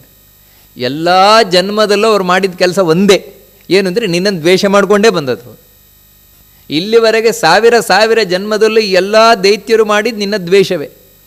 ಮತ್ತು ಸಾವಿರ ಜನ್ಮದಲ್ಲಿ ಎಲ್ಲ ದೈತ್ಯರು ಮಾಡಿದ ಒಂದೇ ಕೆಲಸ ಏನಂದರೆ ಅಧಾರ್ಮಿಕ ಚಟುವಟಿಕೆ, ಹೆಣ್ಮಕ್ಕಳನ್ನು ಹಾಳು ಮಾಡುವುದು, ಧರ್ಮವನ್ನು ನಾಶ ಮಾಡುವುದು, ದೇವರನ್ನು ಬೈಯುವುದು, ಇಂಥ ಕೆಲಸವೇ ಮಾಡ್ಕೊಂಡು ಬಂದದ್ದು. ಈ ರೀತಿ ಸಾವಿರಾರು ಜನ್ಮದಲ್ಲಿ ಬಂದಂತಹ ದೈತ್ಯರು ಒಂದೇ ಜನ್ಮದಲ್ಲಿ ದಿಢೀರಂತ ಧಾರ್ಮಿಕರಾದರು ಅಂತ ಹೇಳಿದ್ರೆ ನಂಬಲಿಕ್ಕೆ ಬರ್ತದ? ನೋಡಿ, ಇದು ನೆನ್ನೆವರೆಗೆ ಮಹಾ ಕೊಲೆಗಾರನಾಗಿದ್ದ, ಮಹಾ ಅಧಾರ್ಮಿಕನಾಗಿದ್ದ, ಮಹಾ ನಾಸ್ತಿಕನಾಗಿದ್ದ ಆ ವ್ಯಕ್ತಿ ಇವತ್ತು ಬೆಳಗಾಗ್ತಾ ಇದ್ದಾಗೆ ದಿಢೀರಂತ ತಾನು ದೇವಸ್ಥಾನದಲ್ಲಿ ಬಂದು ಭಜನೆ ಮಾಡ್ತಾನೆ, ಪೂಜೆ ಮಾಡ್ತಾನೆ ಅಂತ ಹೇಳಿದ್ರೆ ನಂಬಲಿಕ್ಕೆ ಬರುತ್ತೆ? ನಮಗೆ ನಂಬ್ತೀವ ನಾವು? ಇರಲಿ ಬಿಡಿ, ಇವತ್ತಲ್ಲಾದರೂ ಒಳ್ಳೆ ಆಗ್ತಾನೇನೋ, ಆಗಲಿ ಒಳ್ಳೆಯವನಾಗಲಿ ಅಂತ ಈ ರೀತಿ ಹೇಳ್ತೇವ? ಖಂಡಿತ ಆ ರೀತಿ ತಿಳ್ಕೊಳ್ಳಲ್ಲ. ಹುಟ್ಟಿದಾಗಿನಿಂದ ಒಂದು ದಿನ ಇವನು ದೇವರು ಅಂತ ಹೇಳಿದವನಲ್ಲ, ನಾಸ್ತಿಕ, ದೇವರಿಗೆ ಬೈತಾ ಇದ್ದವನು. ಇವತ್ತು ಬಂದು ದೇವಸ್ಥಾನಕ್ಕೆ ಕೂತಿದ್ದಾನೆ ಅಂತ ಹೇಳಿದ್ರೆ ನಾವು ಕೂಡಲೇ ನಮ್ಮ ಮನಸ್ಸಿಗೆ ಬರುವುದೇನು ಅಂತ ಹೇಳಿದ್ರೆ ಇವನು ಏನೋ ಪ್ಲ್ಯಾನ್ ಮಾಡ್ಕೊಂಡು ಬಂದಿದ್ದಾನೆ, ದೇವಸ್ಥಾನವನ್ನು ಧ್ವಂಸ ಮಾಡಲಿಕ್ಕೆ ಏನೋ ಪ್ಲ್ಯಾನ್ ಮಾಡ್ಕೊಂಡು ಬಂದಿದ್ದಾನೆ ಅಂತಲೇ ನಾವು ಯೋಚನೆ ಮಾಡ್ತೇವೆ ಹೊರತು ಯಾವುದೇ ಕಾರಣಕ್ಕೂ ಇವನು ಭಕ್ತಿ ಮಾಡಲಿಕ್ಕೆ ಬಂದಿದ್ದಾನೆ ಅಂತ ನಾವು ತಿಳ್ಕೊಳ್ಳಲ್ಲ. ಯಾಕೆ ಅಂತ ಹೇಳಿದರೆ ಇವನು ಭಕ್ತಿ ಮಾಡ್ತಾನೆ ಅಂತ ಹೇಳಿದರೆ ದಿಢೀರಂತ ಇವತ್ತು ಬಂದು ಈ ರೀತಿ ಮಾಡ್ತಾ ಇರಲಿಲ್ಲ. ಅದೇ ರೀತಿ ದೈತ್ಯರಿಗೆ ಇವತ್ತು ದಿಢೀರಂತ ಭಕ್ತಿ ಬಂದುಬಿಟ್ಟಿದೆ. ಈ ದಿಢೀರ್ ಭಕ್ತಿ ಏನಿದೆ ಅದು ಬರುವುದು ಬೇಗ, ದಿಢೀರಂತ ಹೋಗೋದು ಬೇಗ. ಅದು ನೋಡಿ, ಯಾವತ್ತೂ ಕೂಡ ಈ ಇನ್ಫ್ಲೂಯೆನ್ಸಿಂದ ಅಂದರೆ ಕೆಲವು ಸಲ ಏನು ಅಂದರೆ ಈ ಉಪನ್ಯಾಸ ಮುಂತಾದವುಗಳೆಲ್ಲ ಕೇಳಿ ಪ್ರಭಾವಿತರಾಗಿ ಕೆಲವರು ದಿಢೀರ್ ಭಕ್ತರಾಗುವುದುಂಟು. ಅದೆಲ್ಲಿವರೆಗೆ ಅಂತ ಹೇಳಿದ್ರೆ ಆ ಪ್ರಭಾವ ಇರುವವರೇ ಮಾತ್ರ. ಪ್ರಭಾವ ಹೋಯಿತು ಅಂತ ಹೇಳಿದ್ರು ಮಾಮೂಲಾಗೇ ಇರ್ತಾರೆ, ಮೊದಲಿನಾಗೇ ಇರ್ತಾರೆ ಅವರು. ಹಾಗೆಯೇ ಇಲ್ಲಿ ದೈತ್ಯರಿಗಾಗಿದೆ. ನಿಜವಾದ ಭಕ್ತಿಯಲ್ಲ, ಅದು ನಿಜವಾದ ಭಕ್ತಿಯಲ್ಲ. ಮತ್ತೇನು ಅಂದರೆ ಕೇವಲ ಪ್ರಭಾವದಿಂದ ಉಂಟಾಗಿರುವ ಭಕ್ತಿ, ಅದು ನಿಜವಾದ ಧರ್ಮಾಚರಣೆ ಅಲ್ಲ. ನಿಜವಾದ ಧರ್ಮ ಅಲ್ಲ ಅವರು ಇವತ್ತು ಮಾಡ್ತಾ ಇರುವುದು, ಪ್ರಭಾವದಿಂದ ಉಂಟಾಗಿರುವ ಧರ್ಮ. ಆದರೆ ಇಲ್ಲಿ ಚತುರ್ಮುಖ ಬ್ರಹ್ಮದೇವರು ಹೇಳೋನು ಅಂತ ಹೇಳಿದ್ರೆ ಆ ರೀತಿ ಭಕ್ತಿ ಮಾಡಿದರೂ ವೇಸ್ಟ್ ಅಲ್ಲ ಅಂತ. ದೇವರಲ್ಲಿ ಸ್ವಾಭಾವಿಕವಾದ ಭಕ್ತಿ ಮಾಡಬೇಕು. ಅಂದರೆ ಭಕ್ತಿ ಅನ್ನೋದು ಒಳಗಿನಿಂದ ಬರಬೇಕು, ಮನಸ್ಸಿನಿಂದ ಬರಬೇಕು. ನಮಗೆ ಧಾರ್ಮಿಕವಾದ ನಿಷ್ಠೆ ಅನ್ನುವಂಥದ್ದು, ಧರ್ಮದಲ್ಲಿ ನಂಬಿಕೆ ಅನ್ನುವಂಥದ್ದು ಒಳಗೆ ಇರಬೇಕದು. ಅಂದರೆ ಸಹಜವಾಗಿ ಒಳಗಿನಿಂದ ಇರಬೇಕು, ಅದರಿಂದ ಯಾವತ್ತಿಗೂ ಹೋಗಬಾರದು. ಆ ರೀತಿ ಗಟ್ಟಿಯಾಗಿ ಒಳಗಿರಬೇಕು. ಹಾಗಿದ್ದರೆ ಮಾತ್ರ ಅದು ದೇವತೆಗಳಾಗಿರೋದು. ದೇವತೆಗಳು ಸಾವಿರ ಜನ್ಮದಲ್ಲೂ ದೇವರಲ್ಲಿ ಭಕ್ತಿಯೇ ಮಾಡುವುದವರು, ಯಾವತ್ತೂ ದೇವರಲ್ಲಿ ದ್ವೇಷ ಮಾಡೋಲ್ಲ. ಅಷ್ಟು ಮಾತ್ರ ಅಲ್ಲ, ಯಾವತ್ತಿಗೂ ಅವರು ಧರ್ಮದಲ್ಲೇ ಇರುವಂಥವ್ರು, ಅಧರ್ಮದಲ್ಲಿರೋಲ್ಲ. ಇನ್ನೂ 1000 ಜನ್ಮದಲ್ಲಿ ಬಂದರೂ ಕೂಡ ಅವರು ಹಾಗೇನೆ ದೇವತೆಗಳು. ದೈತ್ಯರು ಇದಕ್ಕೆ ವಿರುದ್ಧವಾಗಿರುವವರು, ಅವರು ಅಕಸ್ಮಾತಾಗಿ ಮಾಡ್ತಾ ಇದ್ದಾರೆ. ಈ ರೀತಿ ಮಾಡಿದರೂ ಕೂಡ ಅವರನ್ನು ಕೊಲ್ಲಿಕ್ಕಾಗೋಲ್ಲ. ಅಷ್ಟು ಮಾತ್ರ ಅಲ್ಲ, ಅವರು ಏನು ಮಾಡಿದರೂ ಕೂಡ ಒಳಗಿನಿಂದ ದುಷ್ಟವೇ ಅದು, ಅದು ಒಳ್ಳೆಯದಾಗಲಿಕ್ಕೆ ಸಾಧ್ಯವೇ ಇಲ್ಲ. ಯಾಕಂದರೆ ಆ ಸ್ವಭಾವವೇ ಅಂಥದ್ದು. ಹಂದಿಯನ್ನು ನಾವು ಎಷ್ಟು ತಂದು ತೊಳೆದು ಅದರ ಮೇಲೆ ಸೆಂಟ್ ಹಾಕಿ ಮನೆಯಲ್ಲೇ ಇಟ್ಕೊಂಡ್ರೂ ಕೂಡ ಅದು ಕೊಳಚೆ ಕಂಡಾಗ ಹಾರುವುದು ಸಹಜವೇ. ನಮ್ಮ ಮನೆಯಲ್ಲೇ ಬೆಳೆಸಿದ್ದೇವೆ ಅಂತ ಹೇಳಿದ ಕೂಡಲೇ ಹಂದಿ ನಾಳೆ ಕೊಳೆಯನ್ನು ತಿನ್ನೋದು ಬಿಡುವುದಿಲ್ಲ, ಮಲವನ್ನು ತಿನ್ನೋದು ಬಿಡುವುದಿಲ್ಲ. ಕಾರಣ ಏನು ಅಂತ ಹೇಳಿದ್ರೆ ಅದು ಹುಟ್ಟು ಸ್ವಭಾವವೇ ಅಂಥದ್ದು. ಹಾಗೆಯೇ ಈ ದೈತ್ಯರ ಹುಟ್ಟು ಸ್ವಭಾವವೇ ಇಂಥದ್ದು, ಕೆಟ್ಟ ಕೆಲಸವೇ ಮಾಡುವುದು. ಇಂಥವರಿಗೆ ದೇವರ ಭಕ್ತಿ ಬಂತು ಅಂತೇಳಿದರೆ ಏನು ಅಪಾಯ ಅಂತೇಳಿದರೆ ದೇವರ ಭಕ್ತಿ ಅನ್ನೋದು ಅವರನ್ನು ರಕ್ಷಣೆ ಮಾಡ್ತದೆ. ಅದರಿಂದಾಗಿ ಅವರೊಂಥರ ಲೋಕಕಂಟಕರಾಗಿಬಿಡ್ತಾರೆ. ಅವರನ್ನು ಕೊಲ್ಲಿಕ್ಕಾಗೋಲ್ಲ, ಹಾಗಂತ ಅವರ ಉಪಟಳವನ್ನು ತಡ್ಕೊಳ್ಳಿಕ್ಕಾಗೋಲ್ಲ. ಇವರೇ ಜಗತ್ತಿಗೆ ಲೋಕಕಂಟಕರಾಗ್ತಾರೆ. ಅಂದರೆ ನೋಡಿ, ಈ ಕಾರಣದಿಂದಲೇ ನಮ್ಮ ಹಿಂದಿನಿಂದಲೂ ನಮ್ಮ ಪ್ರಾಚೀನರು ಅನೇಕ ಮಂತ್ರಗಳನ್ನು, ರಹಸ್ಯವಾದ ಮಂತ್ರಗಳನ್ನು ಮುಚ್ಚಿಟ್ರು. ಇವತ್ತು ಎಲ್ಲಿವರೆಗೆ ಅಂದರೆ ನಾಶವೇ ಆಗೋಯಿತು. ಗೊತ್ತೇ ಇಲ್ಲ ನಮಗೆ, ಎಷ್ಟೋ ವಿದ್ಯೆಗಳು ಮಂತ್ರಗಳು ಗೊತ್ತೇ ಇಲ್ಲ. ಯಾಕೋಸ್ಕರ ಅಂತೇಳಿದರೆ ಒಳ್ಳೆಯವರಿಗೆ ಸಿಗದೇ ಇದ್ದರೂ ತೊಂದರೆ ಇಲ್ಲ, ಅಪ್ಪಿ ಯಾವುದೇ ಕಾರಣಕ್ಕೂ ದುಷ್ಟರಿಗೆ ಸಿಗಬಾರದಿದು. ಯಾಕಂದರೆ ಒಬ್ಬ ದುಷ್ಟನಿಗೆ ಸಿಕ್ಕಿತು ಅಂತ ಹೇಳಿದರೆ ಇಡೀ ಜಗತ್ತನ್ನು ನಾಶ ಮಾಡಿಬಿಡ್ತಾನೆ ಇಂಥ ಒಂದು ಒಳ್ಳೆಯ ವಿದ್ಯೆಯನ್ನು ಇಟ್ಟುಕೊಂಡು. ನೋಡಿ, ಈ ಕಾರಣದಿಂದಾಗಿ ಯಾವ ರೀತಿ ಮೊದಲು ಯಾರು ಬಾಂಬನ್ನು ಕಂಡುಹಿಡಿದ, ಆ ಬಾಂಬನ್ನು ಕಂಡುಹಿಡಿದದ್ದೇ ಬೇರೆ ಉದ್ದೇಶದಿಂದಾಗಿ. ಆದರೆ ಅದು ಯಾವಾಗ ದುರ್ಬಳಕೆ ಆಯಿತು ಆವಾಗ ಅವನೇ ತಲೆ ಚಚ್ಚಿಕೊಂಡ, ನಾನು ಯಾಕಾದರೂ ಕಂಡುಹಿಡಿದು ಇದನ್ನು ಅಂತ. ಆದರೆ ನೋಡಿ, ಇದೇ ನಿಜವಾಗಲೂ ಅವನು ಒಳ್ಳೆಯ ಉದ್ದೇಶದಿಂದಾಗಿ ಆ ಬಾಂಬನ್ನು ಕಂಡುಹಿಡಿದದ್ದು. ಆದರೆ ಅದು ದುಷ್ಟರ ಕೈಗೆ ಸಿಕ್ಕಿತ ಸರ್ವನಾಶ ಆಗೋಗ್ಬಿಡ್ತದೆ. ಯಾವತ್ತೂ ಕೂಡ ಅಷ್ಟೇ. ಇದನ್ನು ನಾವಿವತ್ತು ಸ್ಪಷ್ಟವಾಗಿ ಜಗತ್ತಿನಲ್ಲಿ ನೋಡ್ತಾ ಇದ್ದೇವೆ. ನಿಜವಾಗಲೂ ಕೂಡ ಈ ಭಯೋತ್ಪಾದನೆ ಅನ್ನುವಂಥದ್ದು ಜಗತ್ತಿನ ಯಾವುದೋ ಒಂದು ಮೂಲೆಯಲ್ಲಿತ್ತು, ಯಾವುದೋ ಒಂದು ಮೂಲೆಯಲ್ಲಿ. ಅದು ಇಡೀ ಜಗತ್ತಿಗೆ ವ್ಯಾಪಿಸಿಕೊಳ್ಳಿಕ್ಕೆ ಮುಖ್ಯ ಕಾರಣ ಏನು? ಇಷ್ಟೇ, ಆಧುನಿಕ ವಿಜ್ಞಾನ ಯಾವಾಗ ಭಯೋತ್ಪಾದಕರ ಕೈಗೆ ಸಿಕ್ಕಿತು, ಮಾಡ್ರನ್ ಟೆಕ್ನಾಲಜಿ, ಈ ಮಾಡ್ರನ್ ಟೆಕ್ನಾಲಜಿಯನ್ನು ಬಳಸಿಕೊಂಡು ಆ ಭಯೋತ್ಪಾದಕತೆಯನ್ನು ಇಡೀ ಜಗತ್ತಿನಾದ್ಯಂತ ವ್ಯಾಪಿಸುವಂತೆ ಮಾಡಿದರು. ನೋಡಿ, ಒಂದೊಮ್ಮೆ ಈ ಮಾಡ್ರನ್ ಟೆಕ್ನಾಲಜಿ ಅವರಿಗೆ ಸಿಗದೇ ಇದ್ದ ಪಕ್ಷದಲ್ಲಿ ಯಾವುದೋ ಒಂದು ಮೂಲೆಯಲ್ಲಿ ಮಾತ್ರ ಭಯೋತ್ಪಾದನೆ ಇರ್ತಾ ಇತ್ತಷ್ಟೆ. ಹೀಗೆ ಯಾವುದೇ ಒಂದು ಒಳ್ಳೆಯ ವಸ್ತು ದುಷ್ಟರ ಕೈಗೆ ಸಿಗಬಾರ್ದು. ಸಿಕ್ಕಿದರೆ ಅದರಿಂದ ಯಾವತ್ತೂ ಜಗತ್ತಿಗೆ ಉಪಕಾರ ಇಲ್ಲವೇ ಇಲ್ಲ. ಯಾಕಂದರೆ ಅವ್ರ ಹೆಸರೇ ಭಯೋತ್ಪಾದಕರು, ಅದರಿಂದ ಜಗತ್ತಿಗೆ ಮಾರಕವೇ. ಇದನ್ನೇ ಇಲ್ಲಿ ದೇವತೆಗಳು ಹೇಳ್ತಾ ಇರೋದು.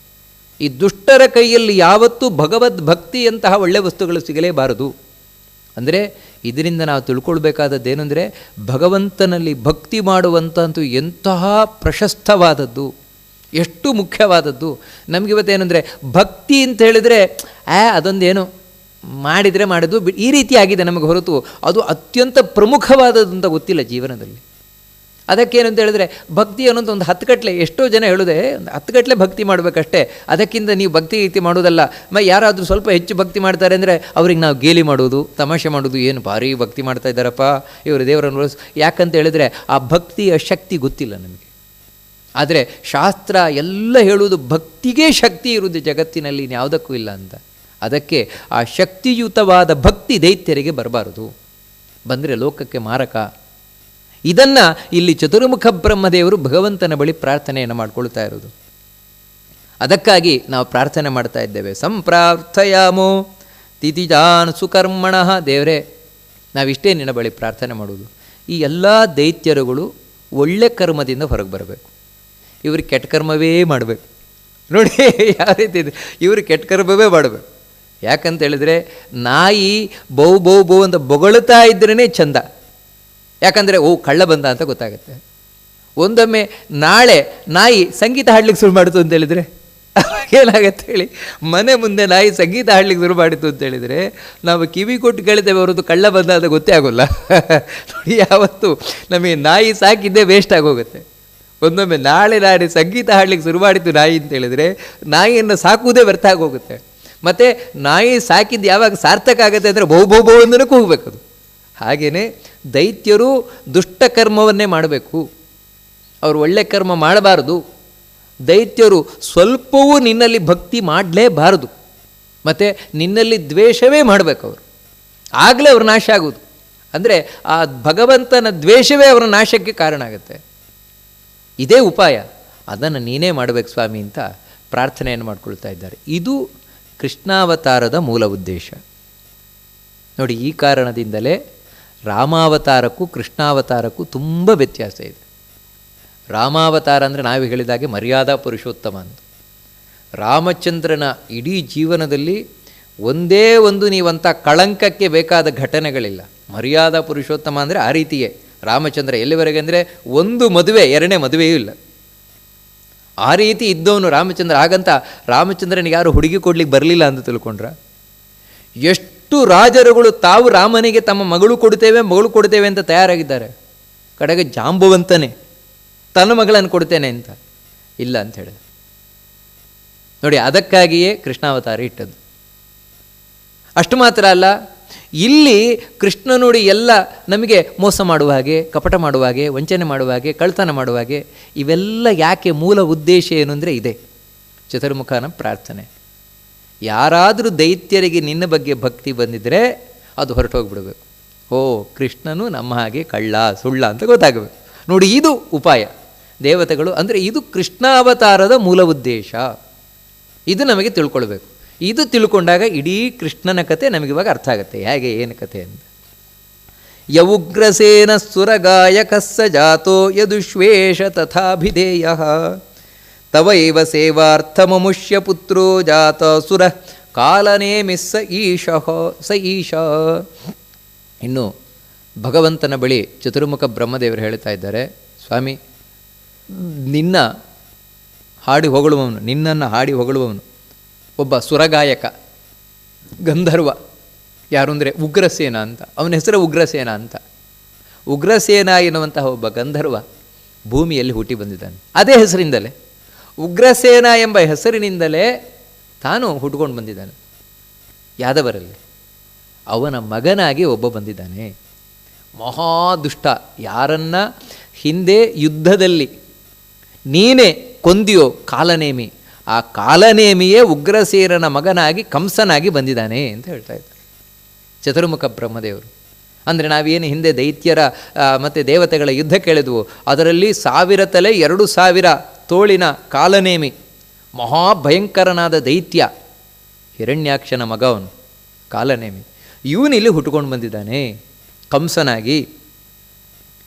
ಯಸ್ತ್ವತ್ ಪ್ರಿಯಾರ್ಥಂ ನಹತೋ ಹಿ ವಾಯುನಾ ಭವತ್ಪ್ರಸಾದಾತ್ ಪರಮೀಶಿತಾಪಿ ಸಯೇಷ ಭೋಜೇಶು ಪುನಶ್ಚ ಜಾತೋ ವರಾದುಮೇಶಸ್ಯ ಪರೈರಜೇಯ.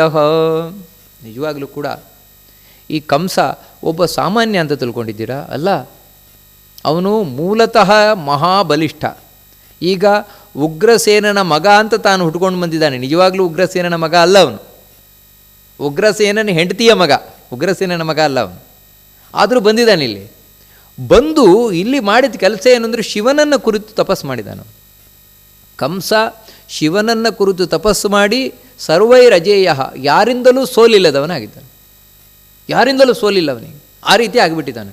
ಅಂದರೆ ಇಂದ್ರಾದಿ ದೇವತೆಗಳಿಗೂ ಇವನನ್ನು ಸೋಲಿಸ್ಲಿಕ್ಕಾಗೋಲ್ಲ. ಕಂಸನನ್ನು ಹುಟ್ಟಿದ ಭೂಮಿಯಲ್ಲಿರಬಹುದು, ಆದರೆ ಭೂಮಿಯಲ್ಲಿರುವ ಒಬ್ಬ ವ್ಯಕ್ತಿಯನ್ನು ದೇವಲೋಕದಲ್ಲಿರುವವರಿಗೂ ಏನು ಮಾಡಲಿಕ್ಕಾಗೋಲ್ಲ ನಾವು.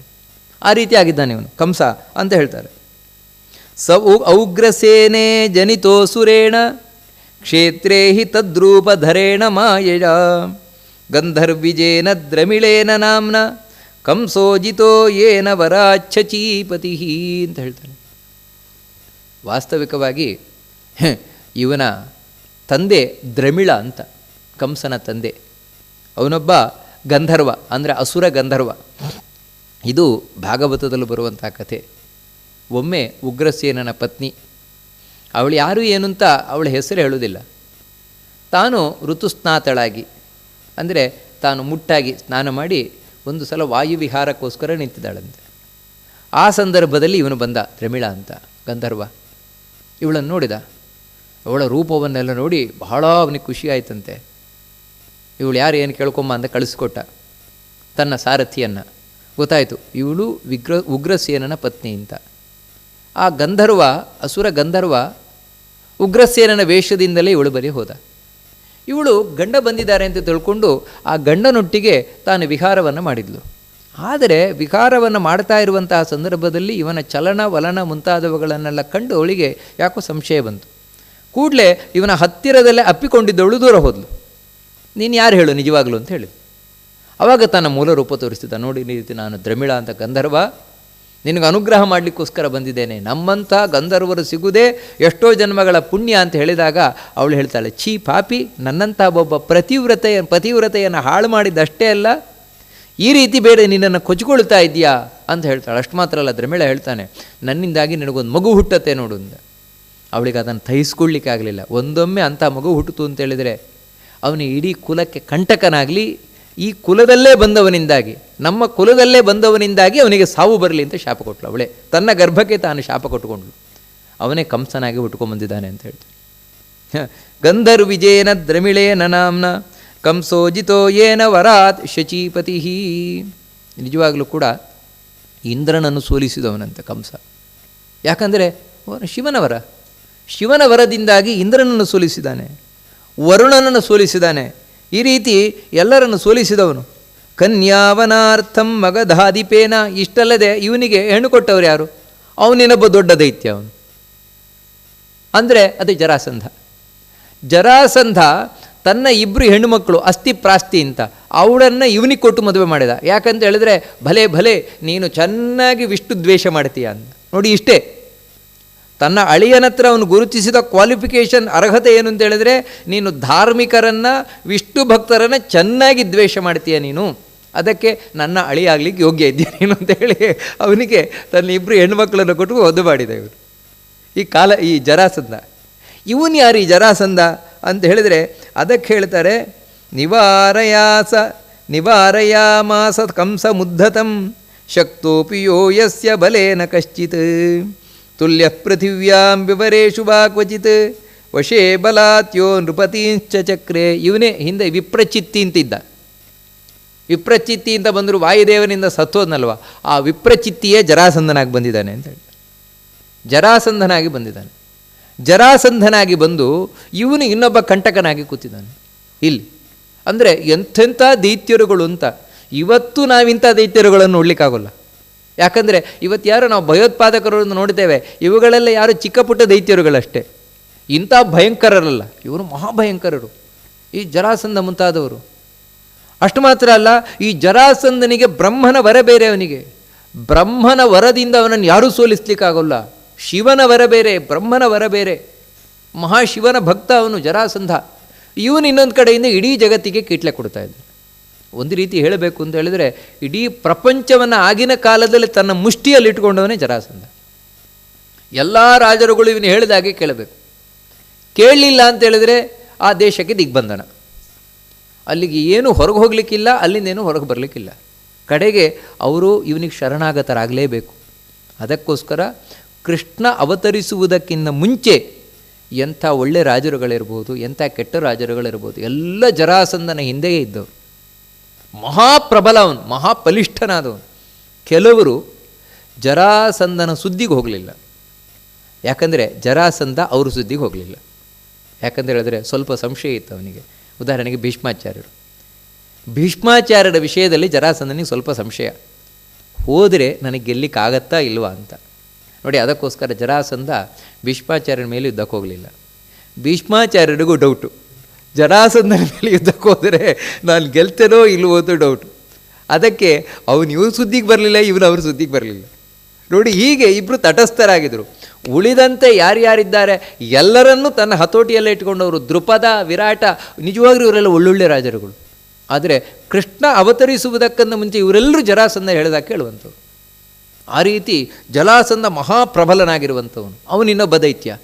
ಅವನು ಇಡೀ ಭೂಮಿಯ ಚುಕ್ಕಾಣಿ ಹಿಡ್ಕೊಂಡು ಕೂತಿದ್ದಾನೆ. ಇಡೀ ಭೂಮಿ ಭಾರತದ್ದಲ್ಲ, ಇಡೀ ಭೂಮಿ. ಚೀನಾ, ರಷ್ಯಾ ಮುಂತಾದವುಗಳದ್ದೆಲ್ಲ ಬರ್ತದೆ, ಅವೆಲ್ಲ ಇವನ ಹತೋಟಿ. ಇನ್ನು ಈ ಸೃಷ್ಟಿಯ ಆದಿಯಲ್ಲಿ ಇಬ್ಬರು ದೈತ್ಯರುಗಳು ಬಂದರು, ಮಧುಕೈಟಭರು ಅಂತ. ಮಧುಕೈಟಭರು ಒಂದು ಹುಟ್ಟಿ ಬಂದರು. ಈ ಮಧುಕೈಟಭರನ್ನು ಭಗವಂತ ತಾನು ಕೊಂದು ಹಾಕಿದ, ವಿಷ್ಣು ತಾನು ಬಂದು ಕೊಂದು ಹಾಕಿದ. ಈ ಕಥೆ ಕೇಳಿದೆ. ಆ ಮಧುಕೈಟಭರು ಇವಾಗ ಹುಟ್ಕೊಂಡು ಬಂದಿದ್ದಾವೆ ಅಂತ ಹೇಳ್ತಾರೆ.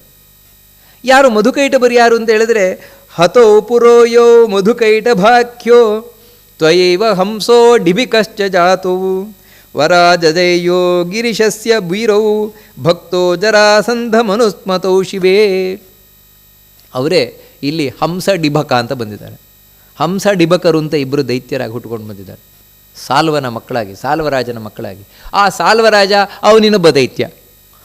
ನೋಡಿ, ಇನ್ನು ಇಷ್ಟಲ್ಲದೆ ಇವರೆಲ್ಲರಿಗಿಂತ ಪ್ರಬಲನಾದ ಇನ್ನೊಬ್ಬ ಇದ್ದಾನಲ್ವ, ಕಲಿ. ಆ ಕಲಿಯ ದುರ್ಯೋಧನನಾಗಿ ಹುಟ್ಕೊಂಡ್ಬಂದಿದ್ದಾನೆ ಅಂತೇಳಿ. ಇನ್ನು ಆ ಕಲಿಗೆ ಬಹಳ ಆಪ್ತನಾದ ಮಿತ್ರ ಯಾರು ಅಂತೇಳಿದ್ರೆ ನಾಸ್ತಿಕತೆ. ನಾಸ್ತಿಕತೆಗೂ ಕಲಿಗೂ ಸಂಬಂಧ. ಅದಕ್ಕೋಸ್ಕರ ಕಲಿಗ ಆಳಲ್ಪಡುವುದೇ ನಾಸ್ತಿಕತೆಯಿಂದಾಗಿ. ನೋಡಿ, ಅದಕ್ಕೋಸ್ಕರ ಇವತ್ತು ನೀವು ಇಡೀ ಪ್ರಪಂಚದಲ್ಲಿ ನೋಡಿ, ಎಲ್ಲಿಯೇ ಆಗಲಿ ಒಂದು ಧಾರ್ಮಿಕವಾದಂತಹ ರಾಜ್ಯಭಾರ ಅಂತಿದೆಯಾ? ಇಲ್ಲವೇ ಇಲ್ಲ, ಎಲ್ಲಿಯೂ ಇಲ್ಲ. ಎಲ್ಲೆಲ್ಲಿಯೂ ಧಾರ್ಮಿಕವಾದ ರಾಜ್ಯಭಾರ ಅಂತಿಲ್ಲ. ಮತ್ತೇನೆಂದರೆ ನಾಸ್ತಿಕವಾದ ರಾಜ್ಯಭಾರವೇ ಇರುವುದು. ನೀವು ಬೇಕಿದ್ರೆ ಸಂಸತ್ತಿನಲ್ಲಿ ಅವರ ಫೋಟೋ ಫೋಟೋ ಇರ್ಬೋದು, ರಾಮನ ಫೋಟೋ, ಕೃಷ್ಣನ ಫೋಟೋ, ಭಗವಂತನ ಒಂದೇ ಒಂದು ಫೋಟೋಗಳು ಇರಲ್ಲ. ಯಾಕಂದರೆ ನಾಸ್ತಿಕತೆಯೇ ಇರುವುದಿಲ್ಲ. ಯಾಕಂತ ಹೇಳಿದ್ರೆ ನಮ್ಮ ಸೆಕ್ಯುಲರಿಸಮ್ ಅಂದರೂ ಒಂದೇ, ನಾಸ್ತಿಕತೆ ಅಂತ ಹೇಳಿದ್ರು ಒಂದೇ, ಎರಡು ಒಂದೇ. ಯಾಕೆ ಅಂತ ಹೇಳಿದ್ರೆ ನೋಡಿ, ಇದು ಕಲಿ ಆಳುವಂಥದ್ದು. ಕಲಿಯ ಮಿತ್ರನೇ ನಾಸ್ತಿಕತೆ. ಅವನೇ ಶಕುನಿಯಾಗಿ ಬಂದಿದ್ದಾನೆ. ಇವನೇ ದ್ವಾಪರದ ಅಭಿಮಾನಿ. ದ್ವಾಪರ ಯುಗದ ನಿಯಮ ಇದು ಕಂಟ್ರೋಲ್ ಮಾಡುವನು ಯಾರು ಅಂತ ಹೇಳಿದ್ರೆ ಇದೇ ಈ ನಾಸ್ತಿಕ ಶಕುನಿ. ಅವನೇ ಇವಾಗ ಹುಟ್ಕೊಂಡು ಬಂದಿದ್ದಾನೆ ಶಕುನಿಯಾಗಿ. ಈ ರೀತಿ ಎಲ್ಲ ದೈತ್ಯರುಗಳು ಇಲ್ಲಿ ಹುಟ್ಕೊಂಡು ಬಂದುಬಿಟ್ಟಿದ್ದಾರೆ. ಇಷ್ಟಲ್ಲದೆ ಇನ್ನೂ ಕೆಲವು ಘಟನೆಗಳು ನಡೆದಿದೆ, ಅದನ್ನು ನೀನು ಸರಿ ಮಾಡಬೇಕಾಗಿದೆ. ಅಂದರೆ ರಾಮಾವತಾರದಲ್ಲಿ ಯಾವುದು ಕೆಲಸಗಳು ಬಾಕಿ ಉಳಿದಿದೆ ಅದು ಕೃಷ್ಣಾವತಾರದಲ್ಲಿ ಪೂರ್ಣ ಆಗಬೇಕು ಅಂತ ದೇವತೆಗಳು ಪ್ರಾರ್ಥನೆ ಮಾಡ್ಕೊಳ್ತಾರೆ.